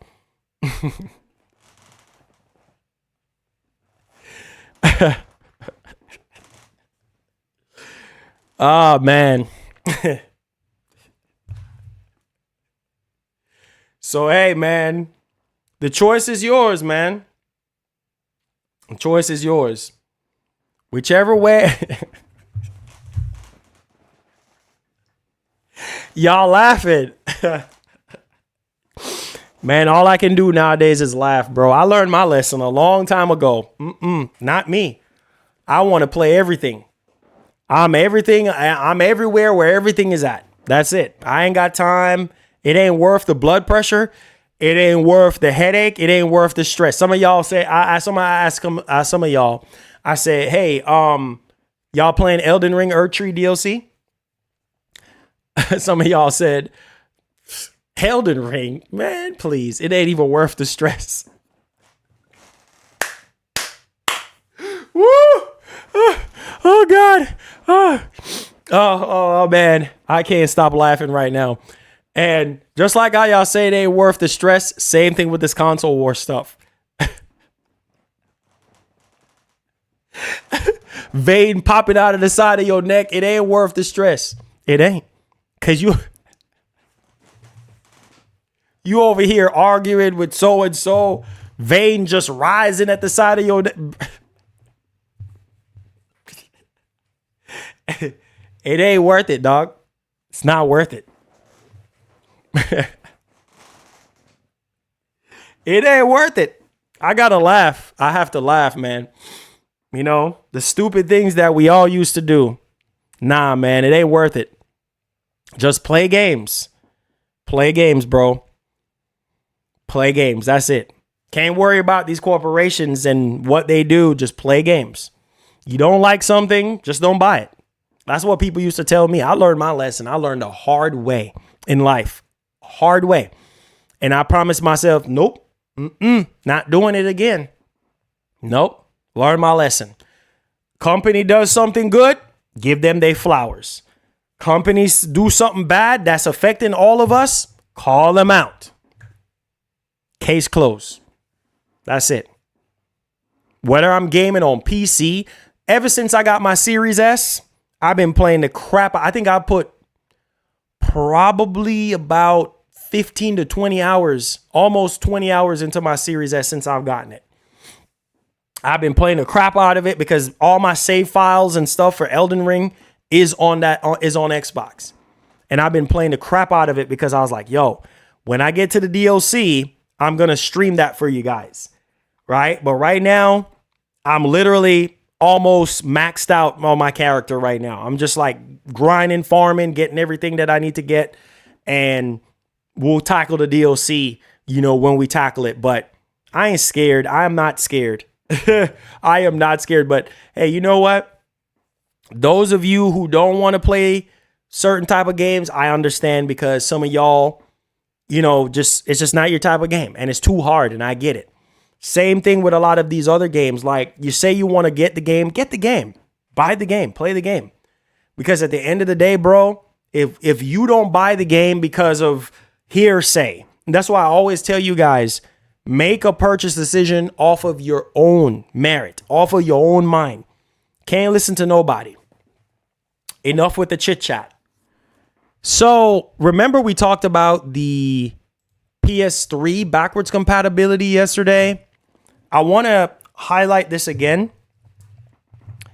And I'm you guys know me. You guys know me. A lot of you dudes who have been subscribed to this channel for years, you know me. I'm always, you check me out. I'm properly sourcing everybody that I get the information from. And first thing I said yesterday was, when we were covering this PS3 native backwards compatibility for PS5, is that this is not the first time we're hearing it. Full credit goes to Hip Hop Gamer, because he was the first one from 4 years ago. He was the first one to talk about it, and talking about the remastering engine from PS1 to PS4. That's going to be in PS5. Go check out his video. Check out his channel. Now we had Nick Baker. Shout out to Special Nick. He said that he was hearing some stuff about Sony doing PS3 native support, but on select titles when it comes to PS3. So only select games, similar to what Microsoft has done with Xbox 360. So it's only select games. So don't sit here thinking you're going to get Metal Gear Solid 4. It's just not going to happen, okay? Only on select games. And that's cool because of how ridiculously tricky the PS3 was to develop for. We already know the cell processor, it was a pain to develop for the PS3 back in the day. And so where there is smoke, there's fire. When you have multiple people talking about this stuff, and then also Sony have, I think it's called Implicit, is the name of the studio. If I'm not, correct me if I'm wrong. They're the ones that Sony has been working with on some of these older games and such, and they might be involved with this stuff. I don't know. On bringing the games to natively to PS5, which it's ridiculous because you can only stream PS3 games, right? Because of the problems and things of that nature that Sony's been going through with getting PS3 games to run on the actual platform. So again, where there is smoke, there's fire. So we have Hip Hop Gamer, the first one to talk about it. Then we have Special Nick saying that he's heard from his sources, but he didn't hear too much about it. He was trying to get more information about it, but that's as far as it goes. He just heard that Sony is potentially working on this. And then we have Jeff Grubb, which is very reliable. So this is why we're talking about this PS3 stuff again. So here we go. For those of you who care about it. So here it is. PS3 backwards compatibility for PS5 rumors backed up by Jeff Grubb. Quote, "It's something I've heard has been in the works." It's something I have heard has been in the works. So there it is right there. It seems as though on his Game Mess podcast, this is what he's actually saying. So it seems as though that this could very well be the case, that Sony could be working on this finally. And a lot of you dudes can be generally happy, right? So it says right here, it says, "It's something that I've heard has been in the works for quite some time. I thought it was going to get revealed earlier this year when I first heard about it. That clearly didn't happen, but that doesn't mean it will never happen. Maybe it does." So there it is. There it is. Don't know what you guys think. But if you ask me, I think Sony should. I think Sony should, because people are spending a boatload of money on PlayStation Plus Premium every year. Now, it would have been nice. It would have been really, really nice to have Sony somehow allow us to pop a PS3 disc inside of the PS5 and be able to play it. But that's never going to happen. Maybe PS6. We will see. But let me know y'all thoughts in the actual comment section. Hit that like button. Now, let me say this also too before we move on to the next topic. Marlon, what about PS5 Pro? I don't know. That's a very interesting question. With the PS5 Pro being more powerful than the base PS5, but still having the same CPU, but with a higher frequency, and then having also PSSR, which is an upscaling technology, I don't know. We just have to wait and see if the PS5 Pro will be powerful enough to do PS3, because it seemed like PS3 is a monster. I mean, after all these years, right, of PS3, and it's still a monster. So we'll see.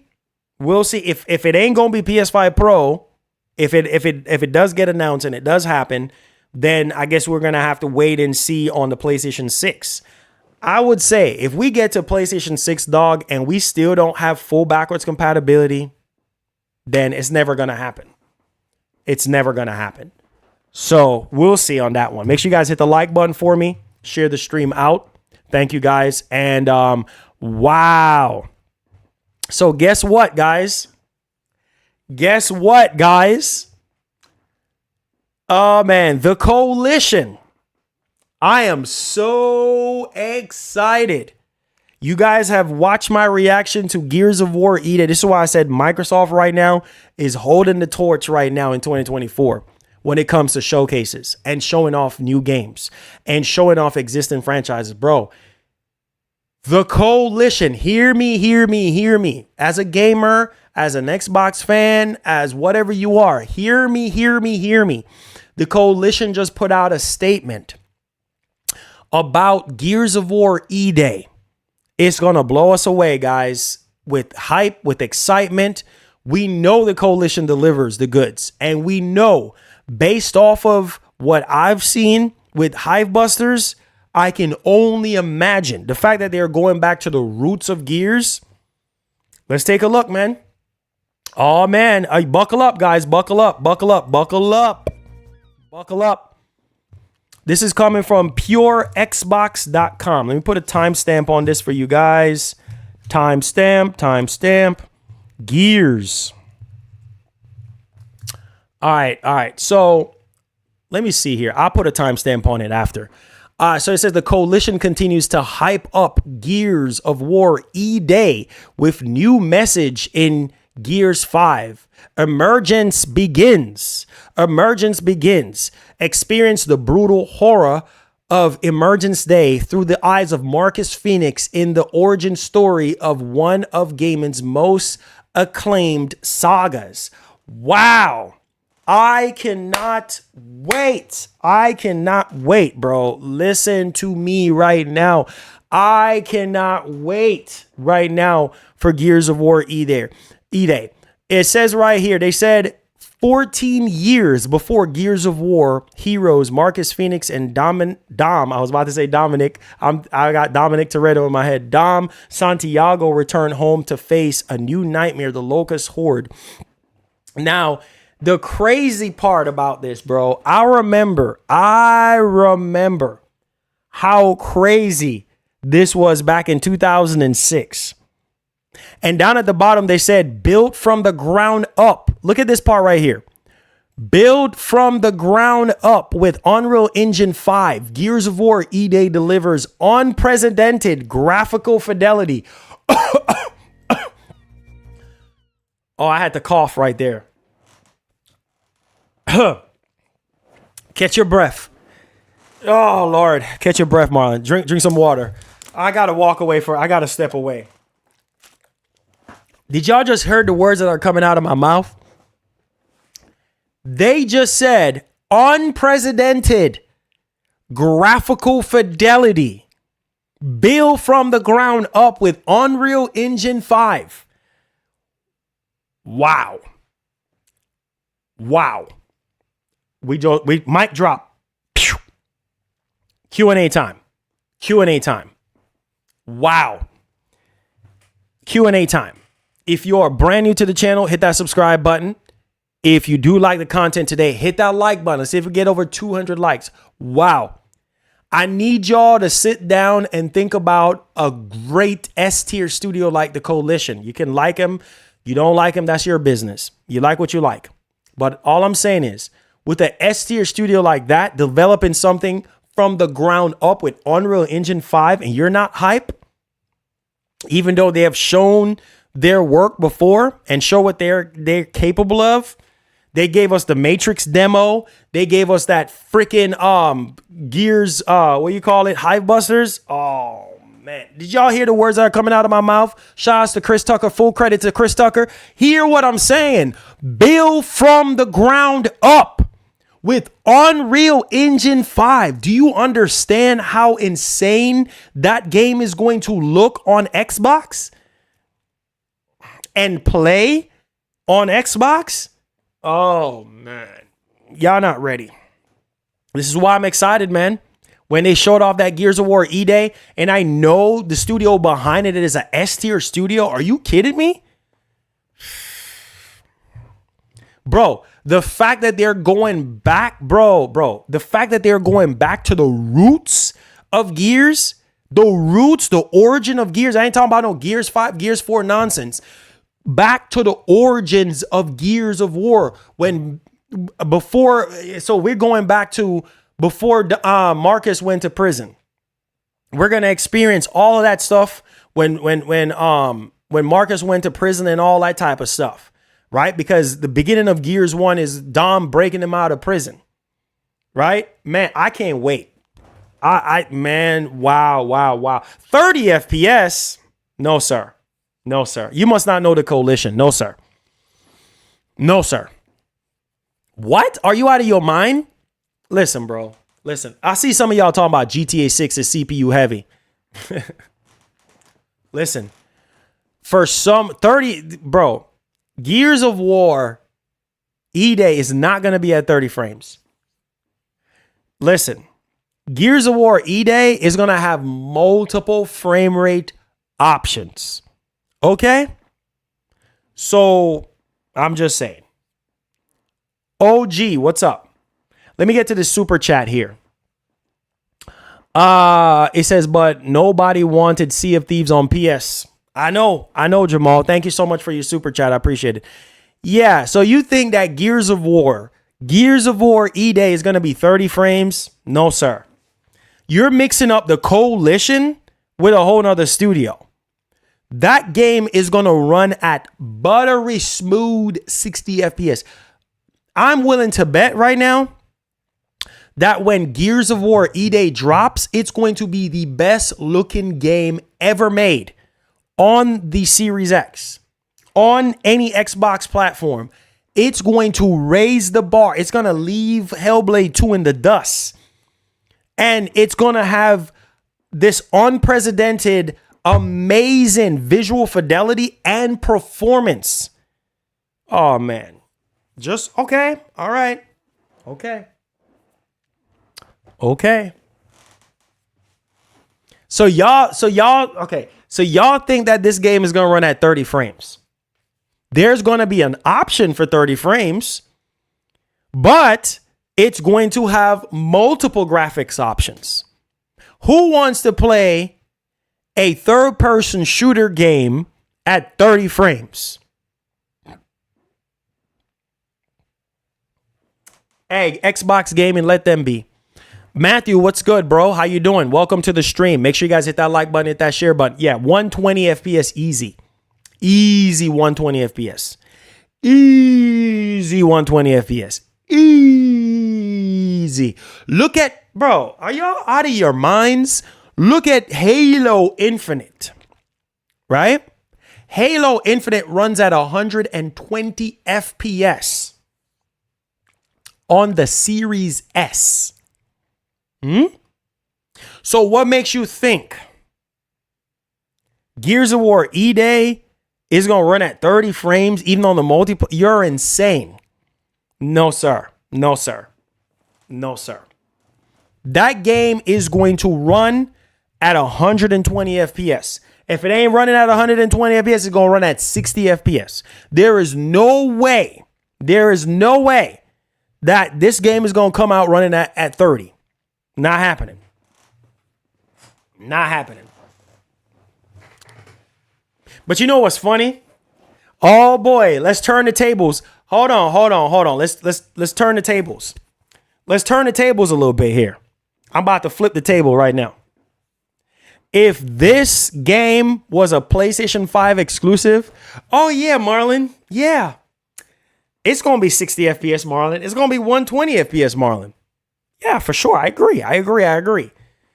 But because, like I said, Microsoft has dropped the ball with Redfall, with Starfield in the very beginning, and gave us 30 FPS games. We already know this already. Not every single studio that Microsoft got is going to launch with 30 FPS only. The Coalition, whole different ball game. So have that downloaded on your hard drive. Like, not every single studio is going to aim for fidelity only. You'll be insane to think that. Unless you're a fanboy, you'll be insane to think that way. Same thing with Sony. One thing I can say about Sony and their first party games is that they have nailed it when it comes to their first party games and performance. Every single Sony first party game got a performance mode. And you have your fidelity and you have your performance, whether you want 30 or you want 60. That's every single first party game. I give them their flowers. But to sit there and think that every single Xbox game is going to be 30 FPS, that's ridiculous. That's ridiculous. That's ridiculous. OG Paul, thank you so much for the $5, man. It says one for the stream. Keep the good content coming. Hey, thank you so much, man, for supporting our show. I appreciate you, my G. Thank you so much, man. You getting the value out of the channel and the content. I appreciate that. You going above and beyond. Thank you so much. Powerful, you're 10 years old. Okay. The Coalition is S tier, bro. The Coalition is one of those top tier studios. But hey, to each their own. If you honestly think that the Coalition is going to release Gears of War E-Day, I should get my cousin right here, right now to talk about this. You will be insane to think. I don't even know where he is right. He needs to get in this conversation. If you honestly think that they're going to launch Gears of War E-Day at 30 frames, you're wickedly mad. You're insane out of your brains. 30 FPS only, not happening. Not happening. Not happening. He said, it says that hip says, this was one of your best streams ever, Marlon. Will always support. Hey, thank you so much, man. Thank you so much. That's the goal, man. The goal is to always outdo yourself. Every content you make, every video you make, you know what I mean? Time is not forever, bro. And opportunity comes once in a lifetime. You better grab it. You better go with it. Like Eminem said, shout outs to Eminem. You know what I mean? Like real talk. You got to outdo yourself every single time you go live. Every single time I power this camera on and turn this computer on, you got to outdo yourself every single time. Period. He said 10 years. I'm done with you guys, man, with this nonsense. He said Spider-Man 2 does look mid. You know what? Again, hold on. You know what, though? For those of you who are saying Spider-Man 2 looks mid, the only thing I can say is, bro, is I respect your opinion. That's it. That's it, man. Everybody like what they like.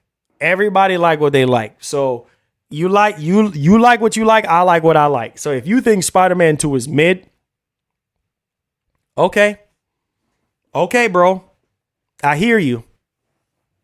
He said the Coalition worked on Matrix demo. Exactly. That's what I'm saying. Like, people are underestimating these studios, bro. You can't sit there and say, every single thing that's going to come out of Xbox is going to be 30 frames day one. Nope. Because every studio is not the same. Studios like the Coalition is basically Microsoft's Naughty Dog.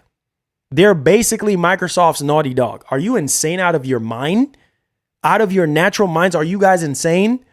No. You already know that's a just like Ninja Theory, S tier studio. Man, listen, bro. Said Marlon, you need to stream this gameplay show YouTube channel. Live Descendant the first. It says, I would say it looked mid graphically. It's just not an impressive graphical game. So let me ask you this. Let me ask you this. So because the game does not look amazing graphically, you're just not gonna play it. Is that what you're telling me? You don't like the game because it don't look impressive graphically? Is that what you're telling? Because that's at the start of this generation, bro. Like that's all there is, bro. Is that people are just saying, "Oh, game looks like garbage. I'm playing it. I am buying it." Right? Look at Rise of the Ronin. Play that game from start to freaking finish. Prime example. A lot of people did not. That game sold very well for Team Ninja, by the way. Broke all type of records for Team Ninja. Right? But a lot of people were like, not buying it because the graphics is mid. Game was still phenomenal. Right? Gameplay is king at the end of the day. Yes, we're all guilty for the graphics desires. But man, if a gameplay is good, bro, you should buy it. You should play it. Period. End of story. Right? Period. Look at Hellblade 2. Was getting bashed. The graphics looks amazing. It's like you can't win with people. It's like people sit there and say Hellblade 2 is garbage. The game looks beautiful, gorgeous. Right? It's a double-edged sword. Oh, the graphics looks amazing, but the gameplay is boring. See what I'm saying? You can't please everybody. So you just have to find whatever you like and you want to play and roll. That's it. And roll. And roll. It says, not what I'm saying, Marlon. It says, I've been playing State of Decay 2 lately. Okay, that's fine. I hear you. I hear you. It says it's not that impressive. Come on. It says it's an old engine, slightly upgraded visuals, still PS4 Pro tech boosted for Spider-Man 2. Okay. What's up, babes? Okay. All right then. All right. So, do you know that a lot of the engines besides Unreal Engine 5 or besides Unreal Engine, well, Unreal Engine started out at the very bottom to where it is right now. A lot of the engines that we are playing our games on are old engines. Look at the Decima engine. The Decima engine that powers Death Stranding and powers Horizon for, Horizon series. That's old, bro. But they have modified the engine. So that's just crazy to me. Right? Now, I understand for those of you who want games that are fully utilizing the actual console, I completely understand that part. 100% wholeheartedly, I understand that. But at the same time, it's like, what if the game would have looked amazing and then the gameplay is trash? Or what if the gameplay and the story was great, but the story and the graphics was great, but the story was trash? You will be complaining still.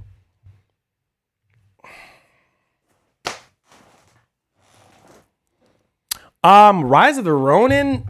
I know it sold. Wait, hold on. Let me find out. How much copies did Rise of the Ronin sold?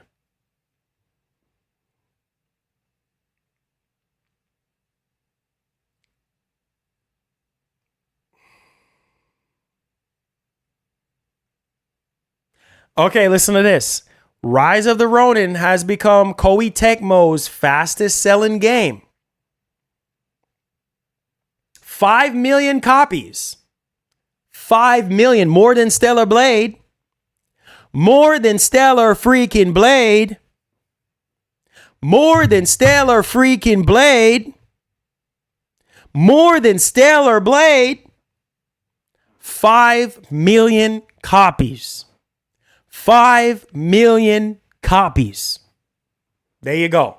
And it's a game that the graphics was not great. It was not cutting edge, but it's still so well. You know why? Because the gameplay. So y'all sitting here getting on Spider-Man 2 case, but the gameplay was better than the original Spider-Man. It's a sequel. It took everything from the original Spider-Man game and made it better. So I just don't understand you guys. I don't understand you guys, bro. I don't. 5 million copies. That's what they said. It sold 5 million copies. Rise of the Ronin sold 5 million copies. That's more than Stellar Blade. Way more than Stellar Blade. Way more than Stellar Blade.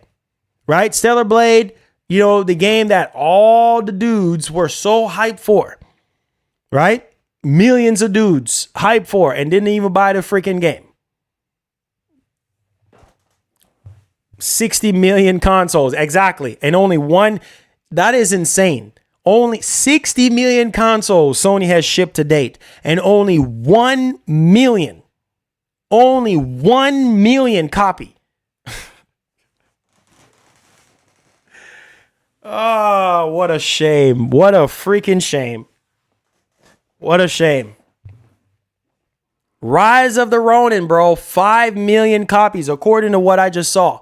5 million copies. And you mean to tell me freaking state of play? I was about to say state of play. You mean to tell me freaking Stellar Blade can't do 5 million on PS5? What a shame. Man.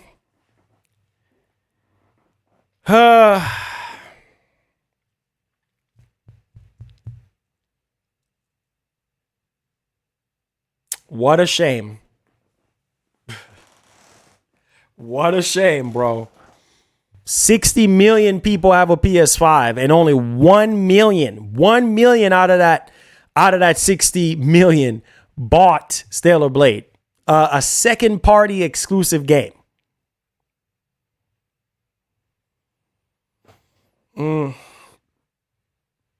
Wow. Sony needs to stop making stuff exclusive, period. Stop making stuff exclusives. It ain't worth it. Waste of money. They wasted money.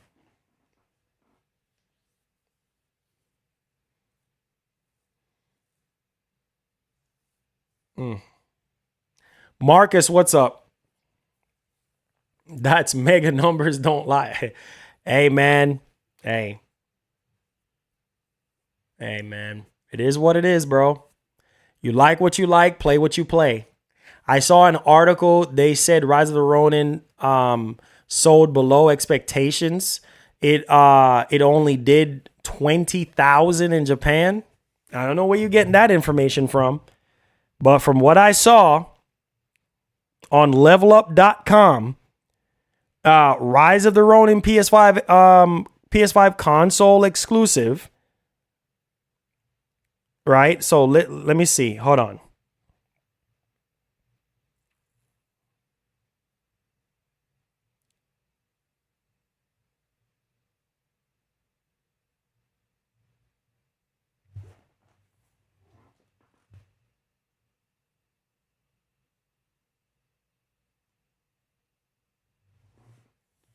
Let's see.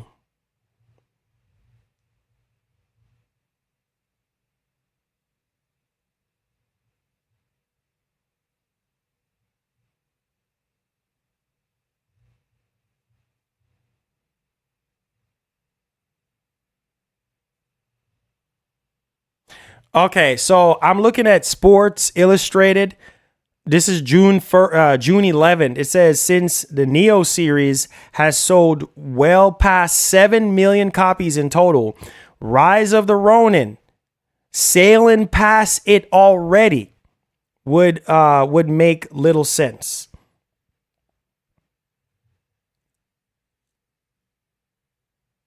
That's crazy.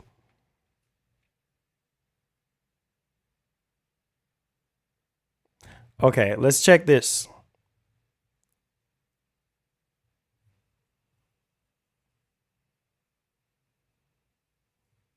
Dang, Rebirth only did 3 million?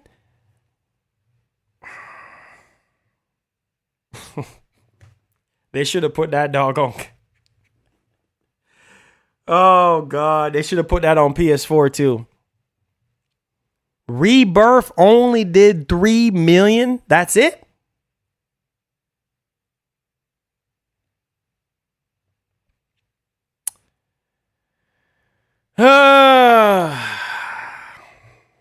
Wow. Well, I was trying to dig deep because when you click on, when you search up something and then you see the sub article underneath the link saying 5 million, but when I clicked on it, it's saying something else. So maybe it didn't sell 5 million. Maybe Rise of the Ronin didn't sell. I think they were expecting it to do 5 million, but I guess it didn't do quite 5 million or whatever. But they said that it's the fastest selling game that they have made. So I don't know. But I don't know, man. 3 million, bro, for a Final Fantasy. I don't know, bro.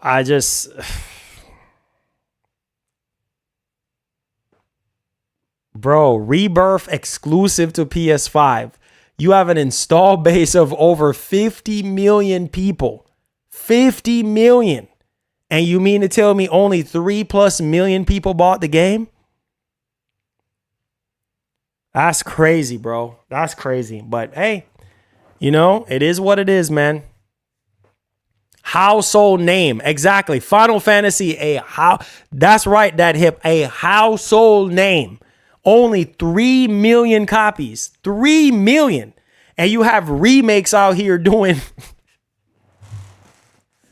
You have remakes out here doing 7, 8, 13 million copies. You didn't see the numbers Capcom put out? 13 million copies for a freaking remake.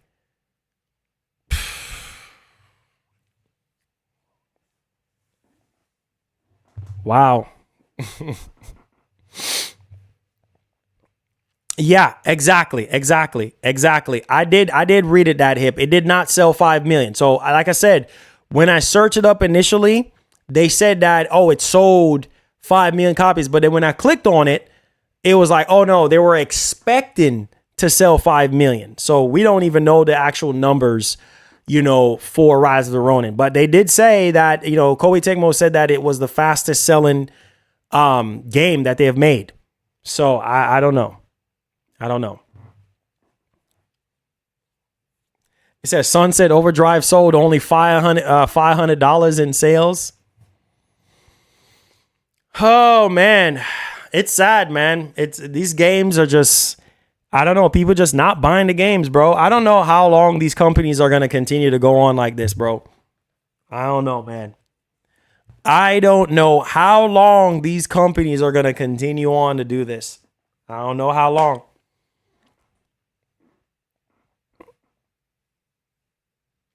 That's what they're saying. That's what they're saying, bro. Let me pull it up again. That's exactly what they're saying. It says right here from videogamessi.com, Rise of the Ronin has become Koei Tecmo's fastest selling game. Director says. That's what he said. Y'all don't believe me. That's what he said, right? Let me look. Hold on, I'll show you guys. Look.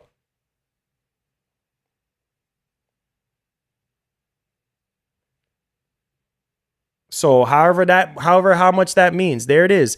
Rise of the Ronin has become Koei Tecmo's fastest selling game. Director says. So there you go. There you go. Oh, man. $500 in profit, not sales. He says, you don't understand, man. People out here are broke and can't buy any day one. anything day one, I don't know, man. I don't know. It's crazy to me, bro. Like, how can you have an install base of 60 million people that bought the console? They shipped 60 million consoles, 60 million PS5s. And you mean to tell me for an exclusive game like Stellar Blade, I understand that it might not appeal to every single person, but god dang, bro, only 1 million copies? It's sad, man. It's sad, bro. It's wow. That is just wow.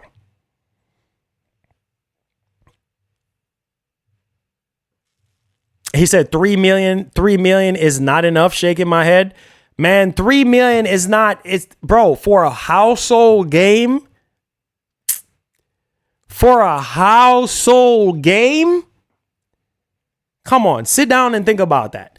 They made that game exclusive to PlayStation 5. Sit down and hear what I'm saying.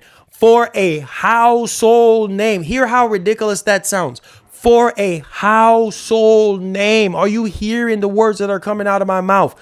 Shout out to Chris Tucker. For a household game. That is, 3 million. That's it? Whatever. 1 million ain't even bad for an install base of 60 million people.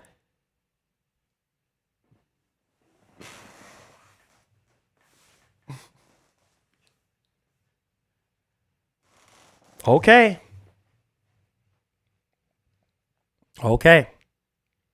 I'm just saying, okay. Whatever. Like I said before, and I'll say it again, 1 million is not the end of the world, bad, terrible, but man, the amount of people that was hyping up this doggone game, I'm pretty sure it's probably more than 1 million. Man, it's sad, bro. It's sad. 1 million copies is enough for them to make a sequel? Who knows? I don't know. I don't have all the answers. But 1 million freaking copies, bro, that's it? That's it? I don't know, man. I don't know.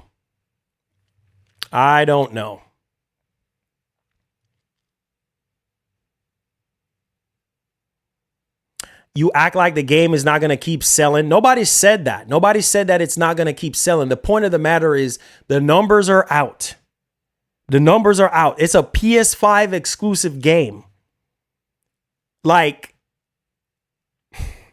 you didn't hear what the director said for the freaking game, that their expectations for the game is for it to sell at least 5 million copies for them to even consider a sequel. You didn't remember reading that? Whatever, man.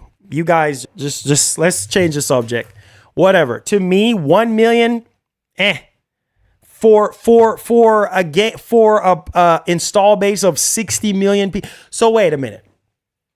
So I'm just saying, not saying this will ever happen, but if God of War, say if another God of War game comes out and it just does 1 million copies, you honestly think Sony is going to be like, yeah, we need to keep making more God of War games? 1 million, that's it? 1 million, that's it? Out of an entire, man, there's no way. I would make, if that was me and I invested all this money into this doggone game and it only sold 1 million, if that was me, I would not make any more. Not doing it. 1 million, that's it?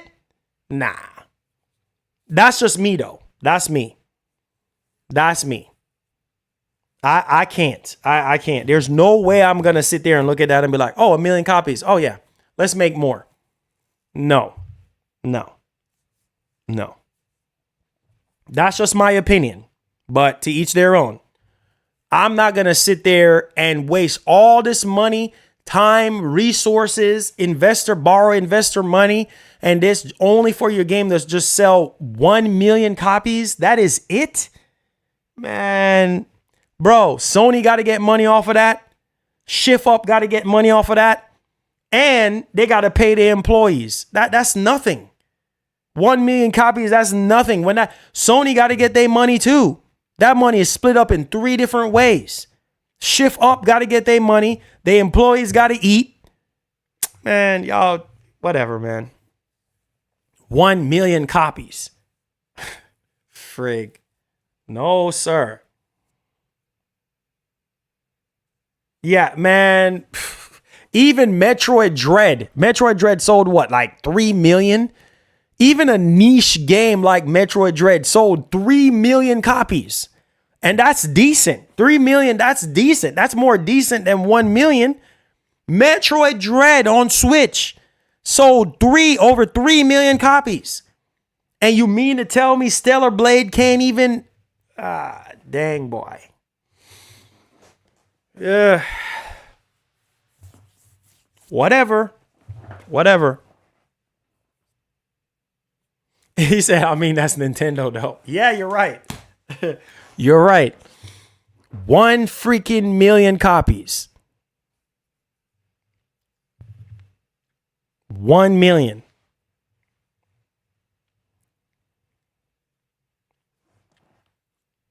Now, be honest. How much more do y'all think Stellar Blade is going to sell? How much? Bro, let me ask y'all this. How much do y'all think Stellar Blade, how much more do y'all think Stellar Blade is going to sell? Come on, man. When it's all said and done, how much more copies of Stellar Blade? Splatoon 1 sold 5 million copies with a Wii U install base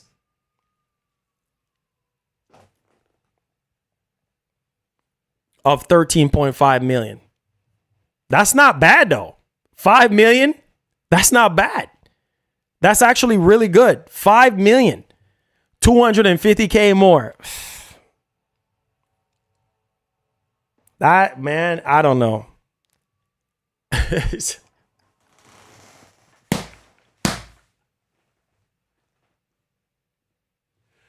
Oh, God.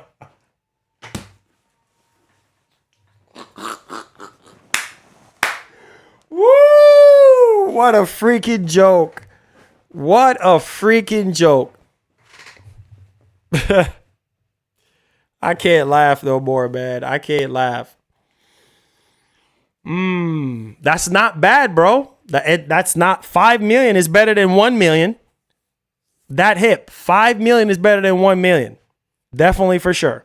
Now, when Stellar Blade goes to PC, it will sell more. Definitely will sell more. It probably will sell maybe another 2 million, maybe another 2 more million. Maybe another million, maybe another 2 more million. And at that point, okay, right? That's not bad. That's actually decent. That's pretty good. 3 million, that's actually pretty decent.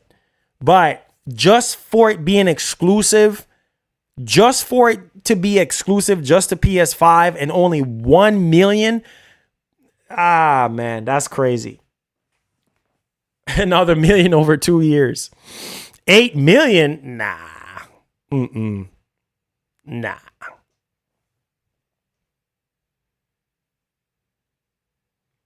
Exactly, Nikki. Exactly. 5 million. She said, or he or she said, 5 million for a new IP on console. That on a console that sold 13 million is amazing. Of course it is. 13 million and it sold 5. That's pretty good. That's what I was expecting. With Stellar Blade, I was expecting at least 5 million out of the 60 million, bro. That's crazy, bro. That's crazy. And Stellar Blade is a great game. It's a great game. I actually love Stellar Blade. But to each their own, man. To each their own. You know? I'm just saying there's a lot of people that sat there and hype up that game and did not buy the game. Did not buy it. I'm just saying. Did not even buy the freaking game. You know what I mean? Oh, Stellar Blade. Oh, Stellar Yams, this, that. And didn't even buy it. I bought it. I'm like halfway through. I'm halfway through done with the game. If I didn't have Elden Ring and all these other games that I was playing, Hellblade 2, finished Hellblade 2 and everything. If I wasn't playing all those other games as a distraction, I would have been already done with Stellar Blade. But I was halfway done with it. Then Hellblade 2 came out. I had to make content on it. Then I didn't stop playing Hellblade 2 until I was done with it. And then now I'm doing Elden Ring. So it's just, man, you said Stellar is trash. Hey, man, well, that's why it only sold 1 million copies. I'm just saying. That's why it only sold 1 million copies.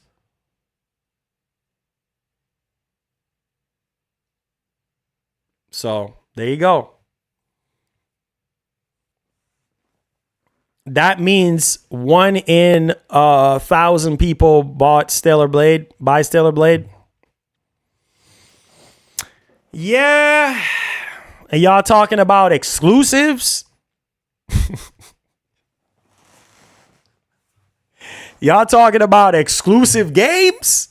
Yeah, Sony should not make anything else exclusive. Just put their games everywhere. It makes no sense. It literally makes 0 sense for Sony to make their games exclusive. I would not make any of my games exclusive. Nope. Waste of time and money and resources. Look at the PSVR situation. Yeah, I would not waste no more money and making nothing, going out of their way to make no games exclusive. It's a waste of time because half of these doggone games ain't even selling.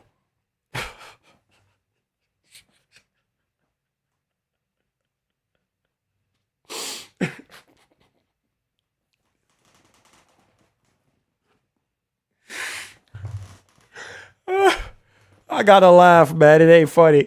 Half of these doggone games ain't even selling. What's the point of Sony sitting here going on their private jets, going to different countries, working with these smaller developers, trying to bring new ideas, new IPs to the platform, and people ain't even buying the friggin' games? Man, listen, man. Waste of time. Just make everything multi-platform and call it a day. That's what they need to do. Said Liza P wasn't exclusive. It's on 3 systems, one of them PS4, and only sold 1 million copy. Liza P was my game of the year. Yep. Liza P was my game of the year. What was it? 2022 Liza P came out? Was he at 2022, right? Yeah. Liza P was so good. It was so good. It was so good. But hey, 1 million is 1 million. That's all you get. Liza P was great. Liza P. A lot of people, will say that, Marlon, I will play Liza P before I play Bloodborne, or I will play Liza P before I touch Elden Ring. I understand that. Wholeheartedly. And look at Elden Ring. Look at Elden Ring, bro. That game is dominating every single thing. That game is multi-platform and sold millions. What it did, 60, what, before, let me see, before I say the wrong thing. I forgot how many copies it sold. How many copies did Elden Ring sold? 25 million, right? For a game that is so hard. 25 million. 25 million for a game that is so hard, right? And people complaining, saying this, and the graphics is this, and the graphics is that. Let that sink in. 25 million. That is insane. And that is a multi-platform game. So you see what I'm saying? Even though Liza P was multi-plat and it only did one, but look at Elden Ring. Look at Elden. You see what I'm saying? It's not the same case for every single game. But the thing is about Elden Ring, bro, it's the first of its kind. It's the first open world Souls freaking game. Some of y'all are going to push the card. Oh, Marlon, it's too hard. It's too hard. It's too hard. Well, if it's too hard, don't play it. But 25 million people bought it, still bought the game, and still playing it and enjoying it. Look at the DLC. Highest rated freaking DLC of all time. And people are buying the DLC like no tomorrow. So when it's all said and done for the entire Elden Ring game, within the DLC and everything, the DLC is probably going to easily do another 10 million. 10, 15 million on top of that 25 million. Oh my God. 25 million. Let that sink in. Man, 25 million is amazing. He says, it's so hard. Them devs put that dancing lion in Yo, dog, listen. That doggone dancing lion. What's up, Jays? What's up, bro? That doggone dancing freaking lion. Lord have mercy. He said multiplat 25 million isn't insane for genre gamers like. It is insane. You know why? Because it's not a genre that everybody likes. People don't like Souls games like that. Majority of people don't like Souls games. That is amazing for that genre of game. 25 million. Are you kidding me? Bro, you out of your mind. For a Souls game? Come on, bro. That's really impressive. That is really impressive for a Souls game. Yo, Blue Arrow, what's up, man? How you doing, sir? Welcome to the stream. Make sure you guys hit that like button for me and share the stream. Subscribe to the channel. We're having a great discussion right now. Let's check the poll that we have here. So we have 638 votes. I ask you guys, do you think PS5 exclusives will be a thing of the past? 58% of you guys said yes. Oh, ay. 58%. Are y'all looking at the poll right now? 58% of y'all said PS5 exclusives are going to be a thing of the past. And 42% of y'all said no. See what I'm telling you? Man, that's crazy. That is crazy. Is it? Oh man, Black Myth Wukong. I don't even know how much that's gonna sell. How much y'all think that's gonna sell? Throw up some numbers up in there. How much you think Black Myth Wukong is gonna sell? Throw that up in there. He said Hellblade 2. Check red. He said Hellblade 2 sales.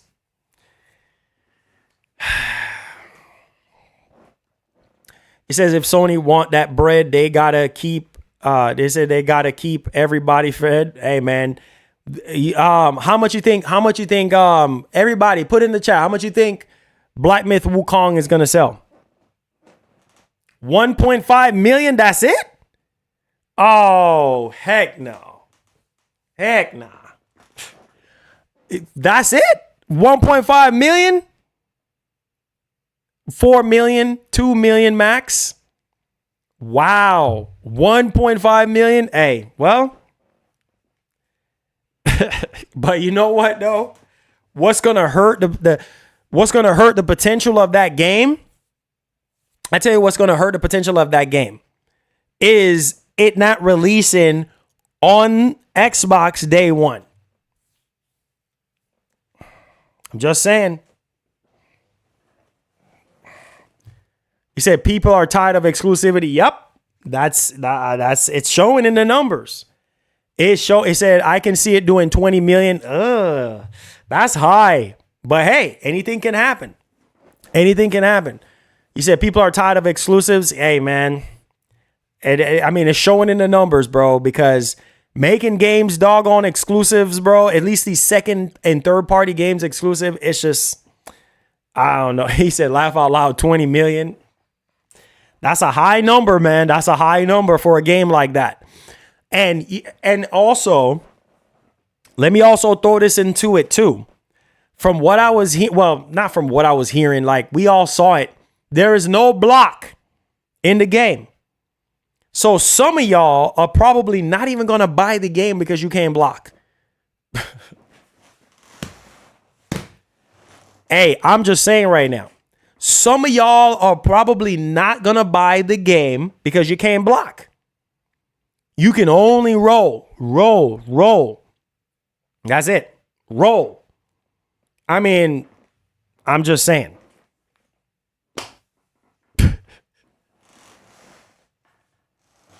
So, hey, Lord, listen, bro.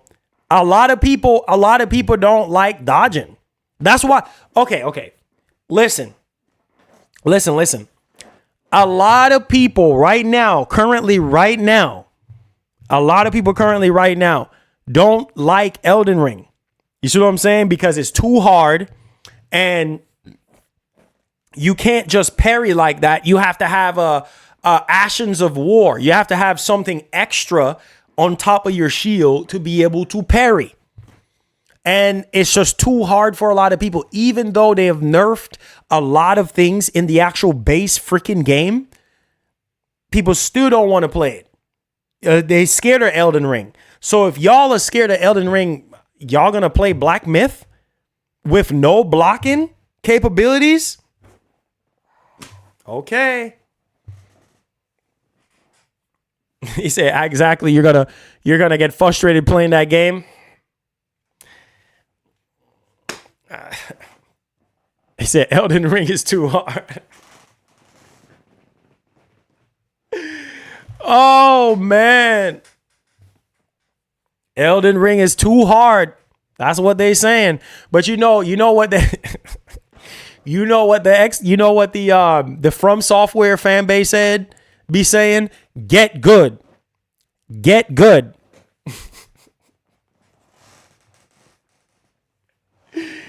Yo, I promise you that fan base, bro, is just like the Sony fan base. Get good. That's what they be saying. Get good. Stop complaining and get good.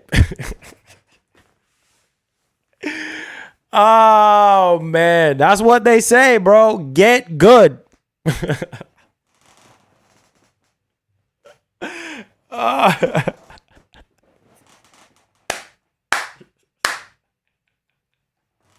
Woo! Yo, that dancing lion, bro. Oh my God. Some of y'all wouldn't last a second with that dancing lion. Y'all would be throwing y'all controllers and be like, man, screw that crap. It took me 40 tries to beat the dancing lion, but I did it. Elden Lord here. Hey, bro, real talk. Hey, drum. Hey, I'm gonna need you, bro. We gon' partner up on Elden Ring, bro. I'm gonna need you to come through on that DLC to show me the ropes when I come through, man. If you got it on Xbox, holla at your boy. That dancing lion is no freaking joke. Man, you know what's funny? I was watching the Gamer 2323. Shout outs to the OG, man. I saw his video yesterday, bro. You can ask my wife. I was laughing so freaking hard because he was cussing. Man, that man was getting frustrated because the freaking dancing lion, he's just jumping up in the camera like this, and you can't even freaking see. The lion is just jumping like this. And then when he does that rotating freaking tornado crap, and then he has the lightning, man, that's the most ridiculous boss I've ever seen in my entire life. All I was doing was laughing. I could not stop laughing watching the Gamer 23 video. I mean, he was like, man, Miyazaki was just, what was Miyazaki on? He was like, what was Miyazaki on doing programming that lion boss, that dancing lion? Like, and with all seriousness, like if you don't have like a mimic, to help you out, a mimic tier to help you out, it's like some people are just like, nope, can't do it. And even the mimic, they freaking nerfed the mimic. So it's like, you can't even, man, that lion is just like all over the freaking place. Get good. You said Dr. Disrespect was called. Oh Lord. I saw that all over. It's everywhere, bro. Bro, man, that stuff is crazy. He said Elden Ring is just the tip of the iceberg from Software. He said they're gonna keep cooking. Yo, I'm telling you, bro, like that's gonna be crazy. He says if there were no mimics, they would cry. Yeah, you better reel out that mimic. You better reel out that mimic in Elden Ring DLC, boy. You're going to need that mimic tier. You're going to need it. Because, man, tell you that right now. Get good. Get good.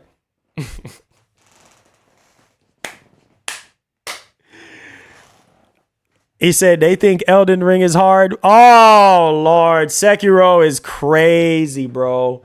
Sekiro is crazy, bro. I played that game, bro. I got further along in that game, bro, and I got to one boss, bro. I was like, oh my God, I don't have time for this crap. I don't have time for this crap. Yo. Yeah. Sekiro, oh, shoot. Yeah.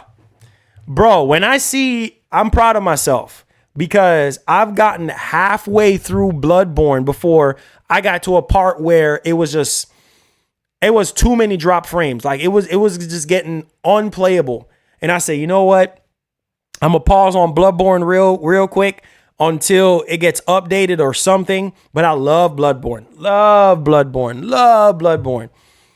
Man, love Bloodborne. August, Jays. August. I think it's August 20th. Somebody give him the release date on Black Myth. I think it's August or something. He said Bloodborne DLC was hard. Bloodborne. Yeah, Bloodborne is no joke. Bloodborne is no joke. He said Sekiro, I think, was personally the most difficult. Yeah. I mean, listen, man. Listen, bro. Sekiro is crazy, bro. That game is no joke. That game will make you cry, bro. Yes, sir. Make sure y'all hit that like button. He said, you think Kai Cenat fixing to beat the DLC? Well, I'm hearing good things so far. I think he beat like 3. That is hard. That is hard. Yeah, that is hard. That Sekiro is hard. Really, really hard. One of the hardest games. But nah, bro. Yeah, I heard that Kai, he's progressing well right now. But he says, if you can parry well in Sekiro, that makes all the difference. Yeah, it does. It does. But some people don't know how to parry, so.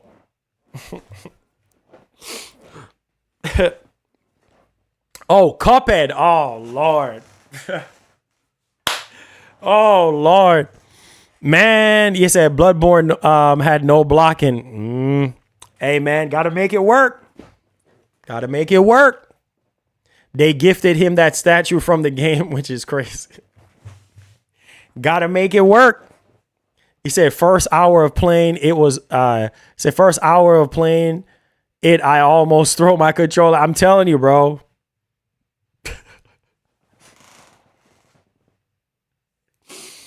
Yo, man. Yo, go check out the Gamer 2323, bro. Check out his video talking about that dancing lion, man, that stuff was so funny, bro. Oh my God. Oh man. He said, Marlon, remember the black bull from, oh Lord, don't remind me about that black bull, bro. So annoying. So annoying. Man, so annoying. It said Digital Foundry said on Twitter, the Switch 2 will have a 1440p screen, not 1080p. And he said the console will be on par with a PS4 Pro. Not surprised. I heard Xbox One. I mean, not Xbox One, but I heard Series S. That's what I heard initially, but I don't know. He said, tell your voters to start hitting that like button. You said you should get the poll behind a like and I know, right? Yeah, most definitely. Get them likes up, guys. Hit them like button. Let's see if we can get over 200 likes. We're at 177. Can we get more than that, guys? I know we can. Make sure you guys hit the subscribe button as well if you're brand new. He said Marvel Collection will sell out. Black Myth. Yeah. I mean, it's Marvel versus Capcom. I mean, Black Myth look like it has a lot of potential, though. Black Myth look like it has a lot of potential as well. So, I mean, we'll see. But that Black Bull in that game, oh, Lord. And then there was another boss in Sekiro that I fought. I think it was a samurai guy in a dojo. Remember that dude? Oh, my freaking God. Dude was annoying. He was so freaking annoying. Every time I try to parry him or try to counter anything, bro, it just, I don't know what the heck. Y'all remember that samurai dude? I think little bit after the first part of the game, if I remember correctly, there's this dude, this samurai dude in a dojo, and you had to fight him in Sekiro. Oh my God, bro. So freaking annoying. Oh my God. Yeah. Genshiro. Yeah. So freaking annoying. I can't stand him. He is so annoying. Man, that dude pissed me off. I said, man, every single time I try to parry, I try to strike, he comes back. Man. So annoying. So, man, Sekiro, man, that game drive me up the wall. So annoying. He is so annoying. Man, that stuff pissed me off, bro. He said the one that cuts. Yeah, him. He is so annoying, Lord. So annoying. He is so annoying. God dang. Man. You want to talk about, y'all think that dancing lion is annoying? And nah, that dude right there, man. Oh my God. Get away from here. Leave me alone. Man, so freaking annoying. He said you was trying to hide in the grass. Nah, get good.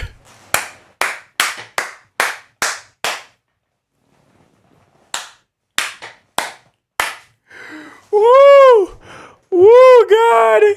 Woo.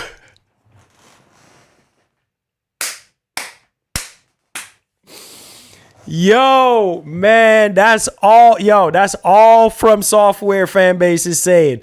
Get good. No excuses. Stop complaining and get good. Ah, God, man. It's hard, man. It's hard for a lot of people. I feel bad for some people because, a lot of them are like casuals and they're going into this DLC. Oh, yeah, dog. Yeah. All buffed up and everything. Nah, bro, they're going to mop the floor with your character go on in there. Go on in there. He says some people can't get good.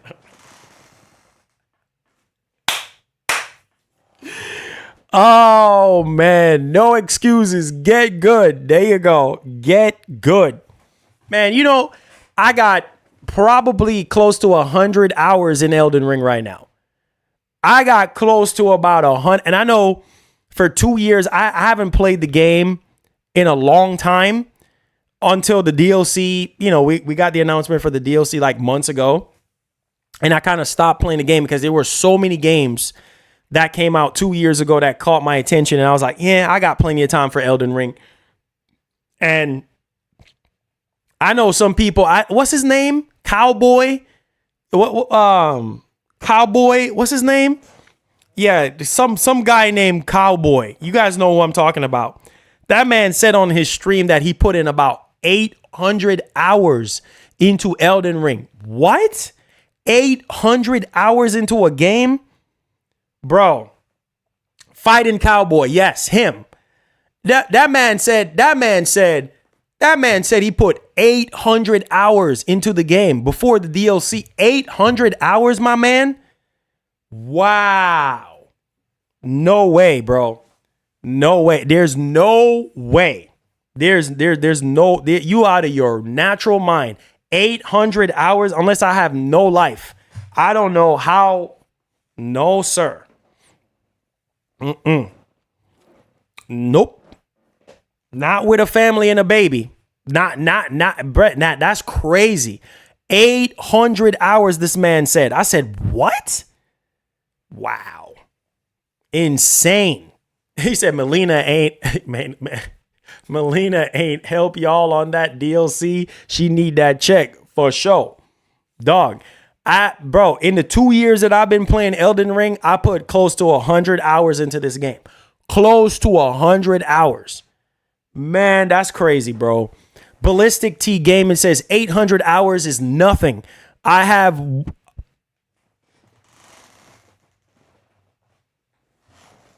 What? 2,525 hours on COD?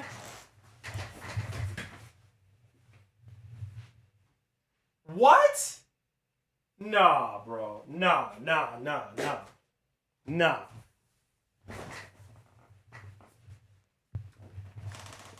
Ballistic T Gaming, what?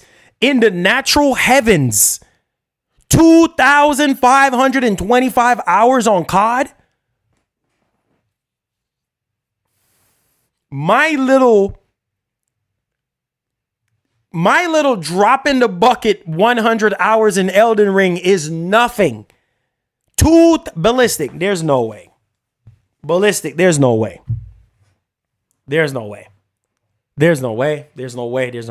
Bro, what? 2,000 hours? Ballistic T Gaming, woman, I have 2 children. What? How do you, Ballistic T Gaming, how do you balance that? So you're on COD pretty much all day. God. Marlon, I got 1,800 hours into World of Warcraft. Oh, my Jesus. Get good. God dang. Wow, man. Some of y'all blow my mind, bro. Yep. She said Ballistic T Gaming is a girl. She said she has 2 kids. 2 kids. Like, how do you balance your kids and game over 2,000 hours in COD? Wow. I'm stunned. I'm literally stunned today. Some of you guys have blown my mind. Every day you learn something new. They always say that saying is so true. That saying is so true about what they said. Wow. You guys are literally out of your minds. No, he said, nah, I'm a man. Oh, okay. Got you. Sorry about that, Ballistic. Sorry. I thought you said you were a woman. Sorry about that. But god dang, bro. 2,400 and some hours. Wow. My man said 800 is nothing. God dang. Wow. He said, Marlon, I played 500 hours in What? God. I just don't have those type of times on my hands, bro. I can't.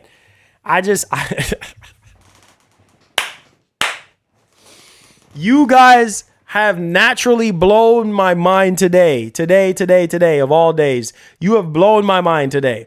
He says, all this talk about Elden Ring getting me hype to want to buy it and play it. Buy it, man. Support From Software, man. Buy the game, bro. It's been out for 2 years, man. Like I said, as long as you decide what kind of build that you're going to go with at first, you pick your build that you're comfortable with, and you just go through the game, man. Go through the game. Make sure you explore every area, because there are always going to be something there for your character to level up. You know what I mean? Whether it's Ashes of War or a talisman or whatever the case may be, a shield or a sword or armor or whatever. It's always something that you need, bro. Always something that you need to move on to the next phase. I said Ballistic should be hired by the... Yo, Ballistic is, man, I have a massive respect to Ballistic, bro. I have to take my hat off and give credit where credit's due. That's crazy. That is wild. He says that's walkthrough guide hours right there. Man, that is insane. That man said 2,500 plus hours into COD. Get good. Just remember, Marlon, get good. Yeah, there you go. I'm a strength bill. Man, listen, bro. Listen, man. He says, if you were a streamer, those hours are typical. Man, nah, man. It was too hard. I don't have that type of time, bro. I just don't have the type of time to, I can't, man. I can't. He said, Marlon, I'm doing Dex critical parrying build. Okay, that's what's up. And my build too is just an all-around great build because I'm doing magic. You know, I'm working on my vigor. I'm working on my endurance. I'm working on my stamina. You know what I mean? So, not stamina. My dexterity. You know, all that stuff in one. You know, just a great all-around build that I have. He says, I never played a Souls game before, so yeah. Oh, man. Oh, boy. You gonna dive into Elden Ring like that? Oh, God. Oh, God, oh, God, oh, God, oh, God.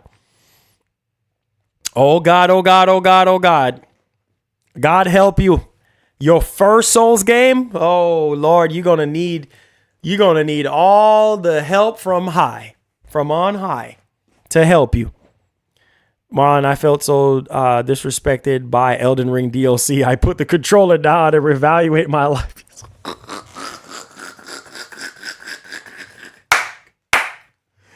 Oh, man. Listen, crazy. Go watch the Gamer 2323 video on the Elden Ring DLC. Go watch this video on the dancing line. You're going to laugh. Boy, you're going to fall out of your chair laughing, bro. I'm telling you, that boy there is so funny. Man, that stuff is hard. It's hard, man. It's hard. But like they say, get good. Get good. Don't go in there and think you're going to be Conan. Because them enemies, them new enemies in the DLC is going to mop up your character and throw your character in the trash. Marlon, I said, don't worry. Keep on taking care of First Lady and baby First Lady. Hey, I don't have that type of time. I don't have that type of time. Like right now, bro, I can't even. Nah, bro. I said, Marlon said, wow, believe it. I don't have that type of time. I said 2,000 hours should be nothing for a streamer's job. A streamer that have all the time in the world and don't have a wife, don't have kids, you know what I mean? Don't have a busy schedule outside of streaming, and yeah. But I just don't have that type of time on my hands anymore. I just don't, man. Sorry, guys. I just don't have that type of time on my hands anymore. I can't do it. Make sure you guys hit that like button. We got 189. Can we get over 200 likes? I know we can do it. Thank y'all for the support. Yeah, it's my job, but I'm not fixing to put no 2,000 hours into no game, bro. Nah, bro. I just want to play the game, beat the game, or play it enough until it's dry and then on to the next one. That's it. But I love y'all. Thank y'all so much today for y'all amazing support, man. We had a great discussion today, man. We have a great discussion today, guys. I love y'all from the bottom of my heart. Make sure you guys hit the like button. Let's see if we can get over 200 likes. Subscribe to the channel if you're brand new. And all I got to say to some of y'all, man, that are just out there, bro, just wondering and ifing and butting on what to do, just get good. Just get good. I love y'all. Hit that like button, subscribe to the channel. I'll see you guys in the next one, and get good.